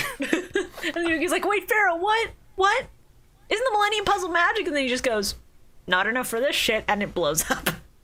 Yugi, I can't fly. I'm not a speedster. I'm not the Flash. I'm just a human being. Or at the very least, a dark spirit inhabiting a human being. Want to get into our least favorite cards and plays and favorites? I'm ready. Yeah. All right. So I think we all know which two cards are very much in the running for least favorite card. Which two? Jurighetto and Granadora. Yes. Correct. Yeah. Swallowtail Spike Lizard. Yes. Also correct. And that's why it's in the running for least favorite card. Why did you repeat what she said a second time? Yes. Foolish of them. Vampiric Leech was very close as well. Vampiric Leech was also pretty gross. Vampiric Leech at least was there for the reason of like immediately setting up what the consequences of the Shadow game were. So I'll allow it. Oh yeah, it didn't overstay its welcome. Yeah. At least. And he got to say, my queen. My queen? That was My queen, slay! Yas, queen. So I Yes. wrote down my least favorite and my favorite moves using cards, but I don't know if I did it right. What were we supposed to say? The favorite cards and favorite plays, or because I think I misunderstood. Yeah, we usually just have each, so like least favorite card and least favorite play. Like whatever card we really liked seeing, and whatever card we just did not like seeing that fucking leech. Yeah. And then just whatever was like a play, move, whatever, what have you, that was just really cool and like got us excited. My least favorite play was Joey losing to Kaiba again. Listen, he did everything he could. It wasn't good enough, though. Are you saying him doing his best was not good enough in Yu-Gi-Oh, Carl? Look, you're speaking to someone who grabbed a train deck and then turned his brain off. So yes. Yeah. Which means you don't have a right to say that it wasn't enough because you run the trains. My least favorite play would be Merrick abusing the hell out of Monster Reborn. But it was funny, though. It's funny, but it's at a certain point you're like, God, just let the thing be dead. Fair enough. Also, what happened to the rule about, Egyptian god cards not being able to stay on the field for more than one turn after Monster Reborn, huh? No, that was the case. Yeah, I think they were consistent with that. It just felt like a couple of those turns lasted for 2 episodes. Yeah. That's Yeah. Yeah, there's a lot of back and forth arguing and then also using quick play spells, so that'll do it. My least favorite play was when Yugi played Exchange and Yami Marek didn't take the Kuriboh. My favorite play was probably Ragnarok because that was just really cool and the Kuriboh got to be involved. Oh, yeah. Oh, yeah. Ragnarok is an incredible play. Both incredibly solid choices. I'm a big fan of enemy controller as well, so I liked seeing that in the Joey Kaiba duel. But I was initially confused by Joey using it to destroy Blue Eyes, but yeah, I'm a big fan of enemy controller, mostly because of the memes with the when they take the Japanese audio of Kaiba going B-A-B-A, up, down, and all that. Those were up, down, remind down, me of left, the old right, times. left, right, Oh, B, yeah. A, start. I haven't thought about that in a long time. Wow. My least favorite play is probably Merrick using the power of bullshit and plot armor to pull off that defusion with himself and Ra. Even though he's not actually a monster card, but like, Right. it's a shadow game, so I have to allow it, technically. It just felt very cheap in comparison to everything else that we had seen with this duel, and even just Yugi versus Kaiba, which was just a battle of trap, counter spell, negation, summoning, and like there was a lot of back and forth there that made this feel extra cheap in comparison. My favorite card was Metal for Flex Slime. My favorite play was just Yami Yugi stomping all over Yami Marek's balls. Just crushing them. Oh, gosh. Favorite card is really difficult because there's a lot of really good cards here. Yes. You know what? I'm gonna go with the classic. My favorite card's Slifer. I've always really loved Slifer the Sky Dragon. Nice. Yeah, my favorite card. Ragnarok was in the running for card and play because just Ragnarok as an idea is so insane. Just toss all of your monsters and banish them in order to nuke everything on the field. When Dark Hole exists, that's entirely unnecessary, but the entire spectacle of the thing is so good.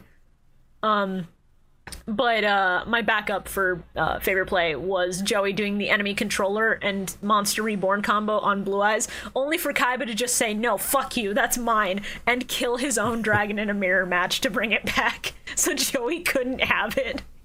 That was a really good play. And then I also just really like Hayabusa Knight. Very simple, it's very goofy, very early Yu-Gi-Oh design. I just think he's neat. That actually weirdly reminds me, I had a note for this, but I didn't bring it up. You know what's okay, so Konami really loves to take nostalgic old cards nowadays and make archetypes out of them. Yeah. Why haven't we gotten an archetype for La Jin? That's a good question. Because, like, we've got La Jinn, we've got the lamp, but that's it. You could do a lot with a genie archetype, I think. Like, an archetype surrounding Jinn would be so cool, and it would be a really cool nostalgic card. Yeah, that actually... I'm shocked they haven't at this point. Because especially if you made, like, an Xyz monster of, like... And taking a little bit of inspiration from Aladdin, like a genie who's free of the constraints of the lamp and is just more powerful for it. Fuck all and that. Just like... Where's my Soggy the Dark Clown archetype? That's also true. I would also... And then, So funny thing about that, Carl, there's a prize card version of Soggy. I don't want to hear that. That's awful. There's a prize card version of Soggy that's just a, I can't remember if it's a Konami, like, executive or, like, an artist for the cards or something, but it has his face instead of Soggy. Oh, that's funny. But also, Carl, what are you talking about? Pet in the Dark Clown exists. It's an archetype. Which brings me to our next episodes that we're covering. So ideally, I wanted to make the watching of Pyramid of Light a thing in the Discord so that people could just come in and watch while we do the commentary live. And I'm thinking, if the way we handle this is right, we can finish out season 3 with episodes 143 and 144, and then also cover the Pyramid of Light in that same episodes with just the actual review of it and going over the plot. Nice. So, like, we could live stream us watching it, like, next Friday or something, and then do our required viewing of the other 2 episodes separately. Yeah, that sounds fun. I'd have to run that by Bio to make sure that he has time to do that, but I thought that could be fun. We'll have to figure out how things will work, but yeah, should be fun. All right, so that will do it for this episode. Sweet. Thank you again to Little Kuriboh for coming out. Yes. Holy shit. Absolutely. Yeah, thank you very much. Thank you so much for activating multiplies so I could be in 2 places at once and do this show while also doing other things. Hell yeah. Nice. Listen, what's a good Kuriboh deck without multiply? Indeed. Exactly. Yeah. And what's a good deck without a Kuriboh? Not good. Also true. It's been an absolute delight having you on, and if you ever want to, like, join us again in the future, by all means, we'd love to have you back.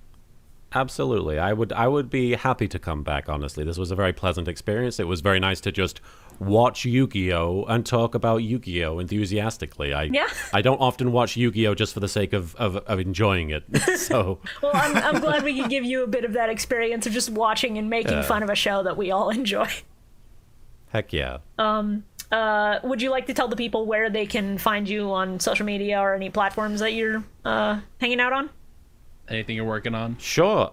You can find me on Facebook at Yu-Gi-Oh! The Abridged Series Official. Then you can find me on Twitter at Yu-Gi-Oh! TAS, at YUGIOHTAS. And on Twitch, you can find me at Little Kuriboh Versus, which is just my username with VS at the end. And then on YouTube, if you just search Little Kuriboh, you're usually able to find me pretty easily. New episode of Yu-Gi-Oh! Abridged should be coming out relatively soon. I'm currently working on it, and I'm really looking forward to showing it to you guys. Hopefully I can get it out sooner rather than later. Sweet. Nice. All of those things will be linked in the description, so people who want to search it up but did not catch every link, do not worry about that. I will have that prepped for you all. And yeah, that's gonna do it for this episode. So we're just fading out to the Kaiba music. Is there any, like, funny quip that anyone would like to drop? I don't need pals. All I need is the shrink card. Make it smaller, Yugi. All right, we're cutting it there. Thank you for listening to the Millennium Microphone. This podcast has been a lot of fun to work on, so if you like what you hear, make sure to follow everyone's social media in the description below. We also have a Patreon where you can help support us directly and fund us watching future seasons of Yu-Gi-Oh! Like GX, 5Ds, and beyond. That is at patreon.com/MillenniumMic. That is 2 L's, 2 N's, MIC. It's been a wild year of watching Yu-Gi-Oh! And we never would have made it this far without you, so thank you all for your support. Here's to plenty more duel monsters, and we will see you next duel.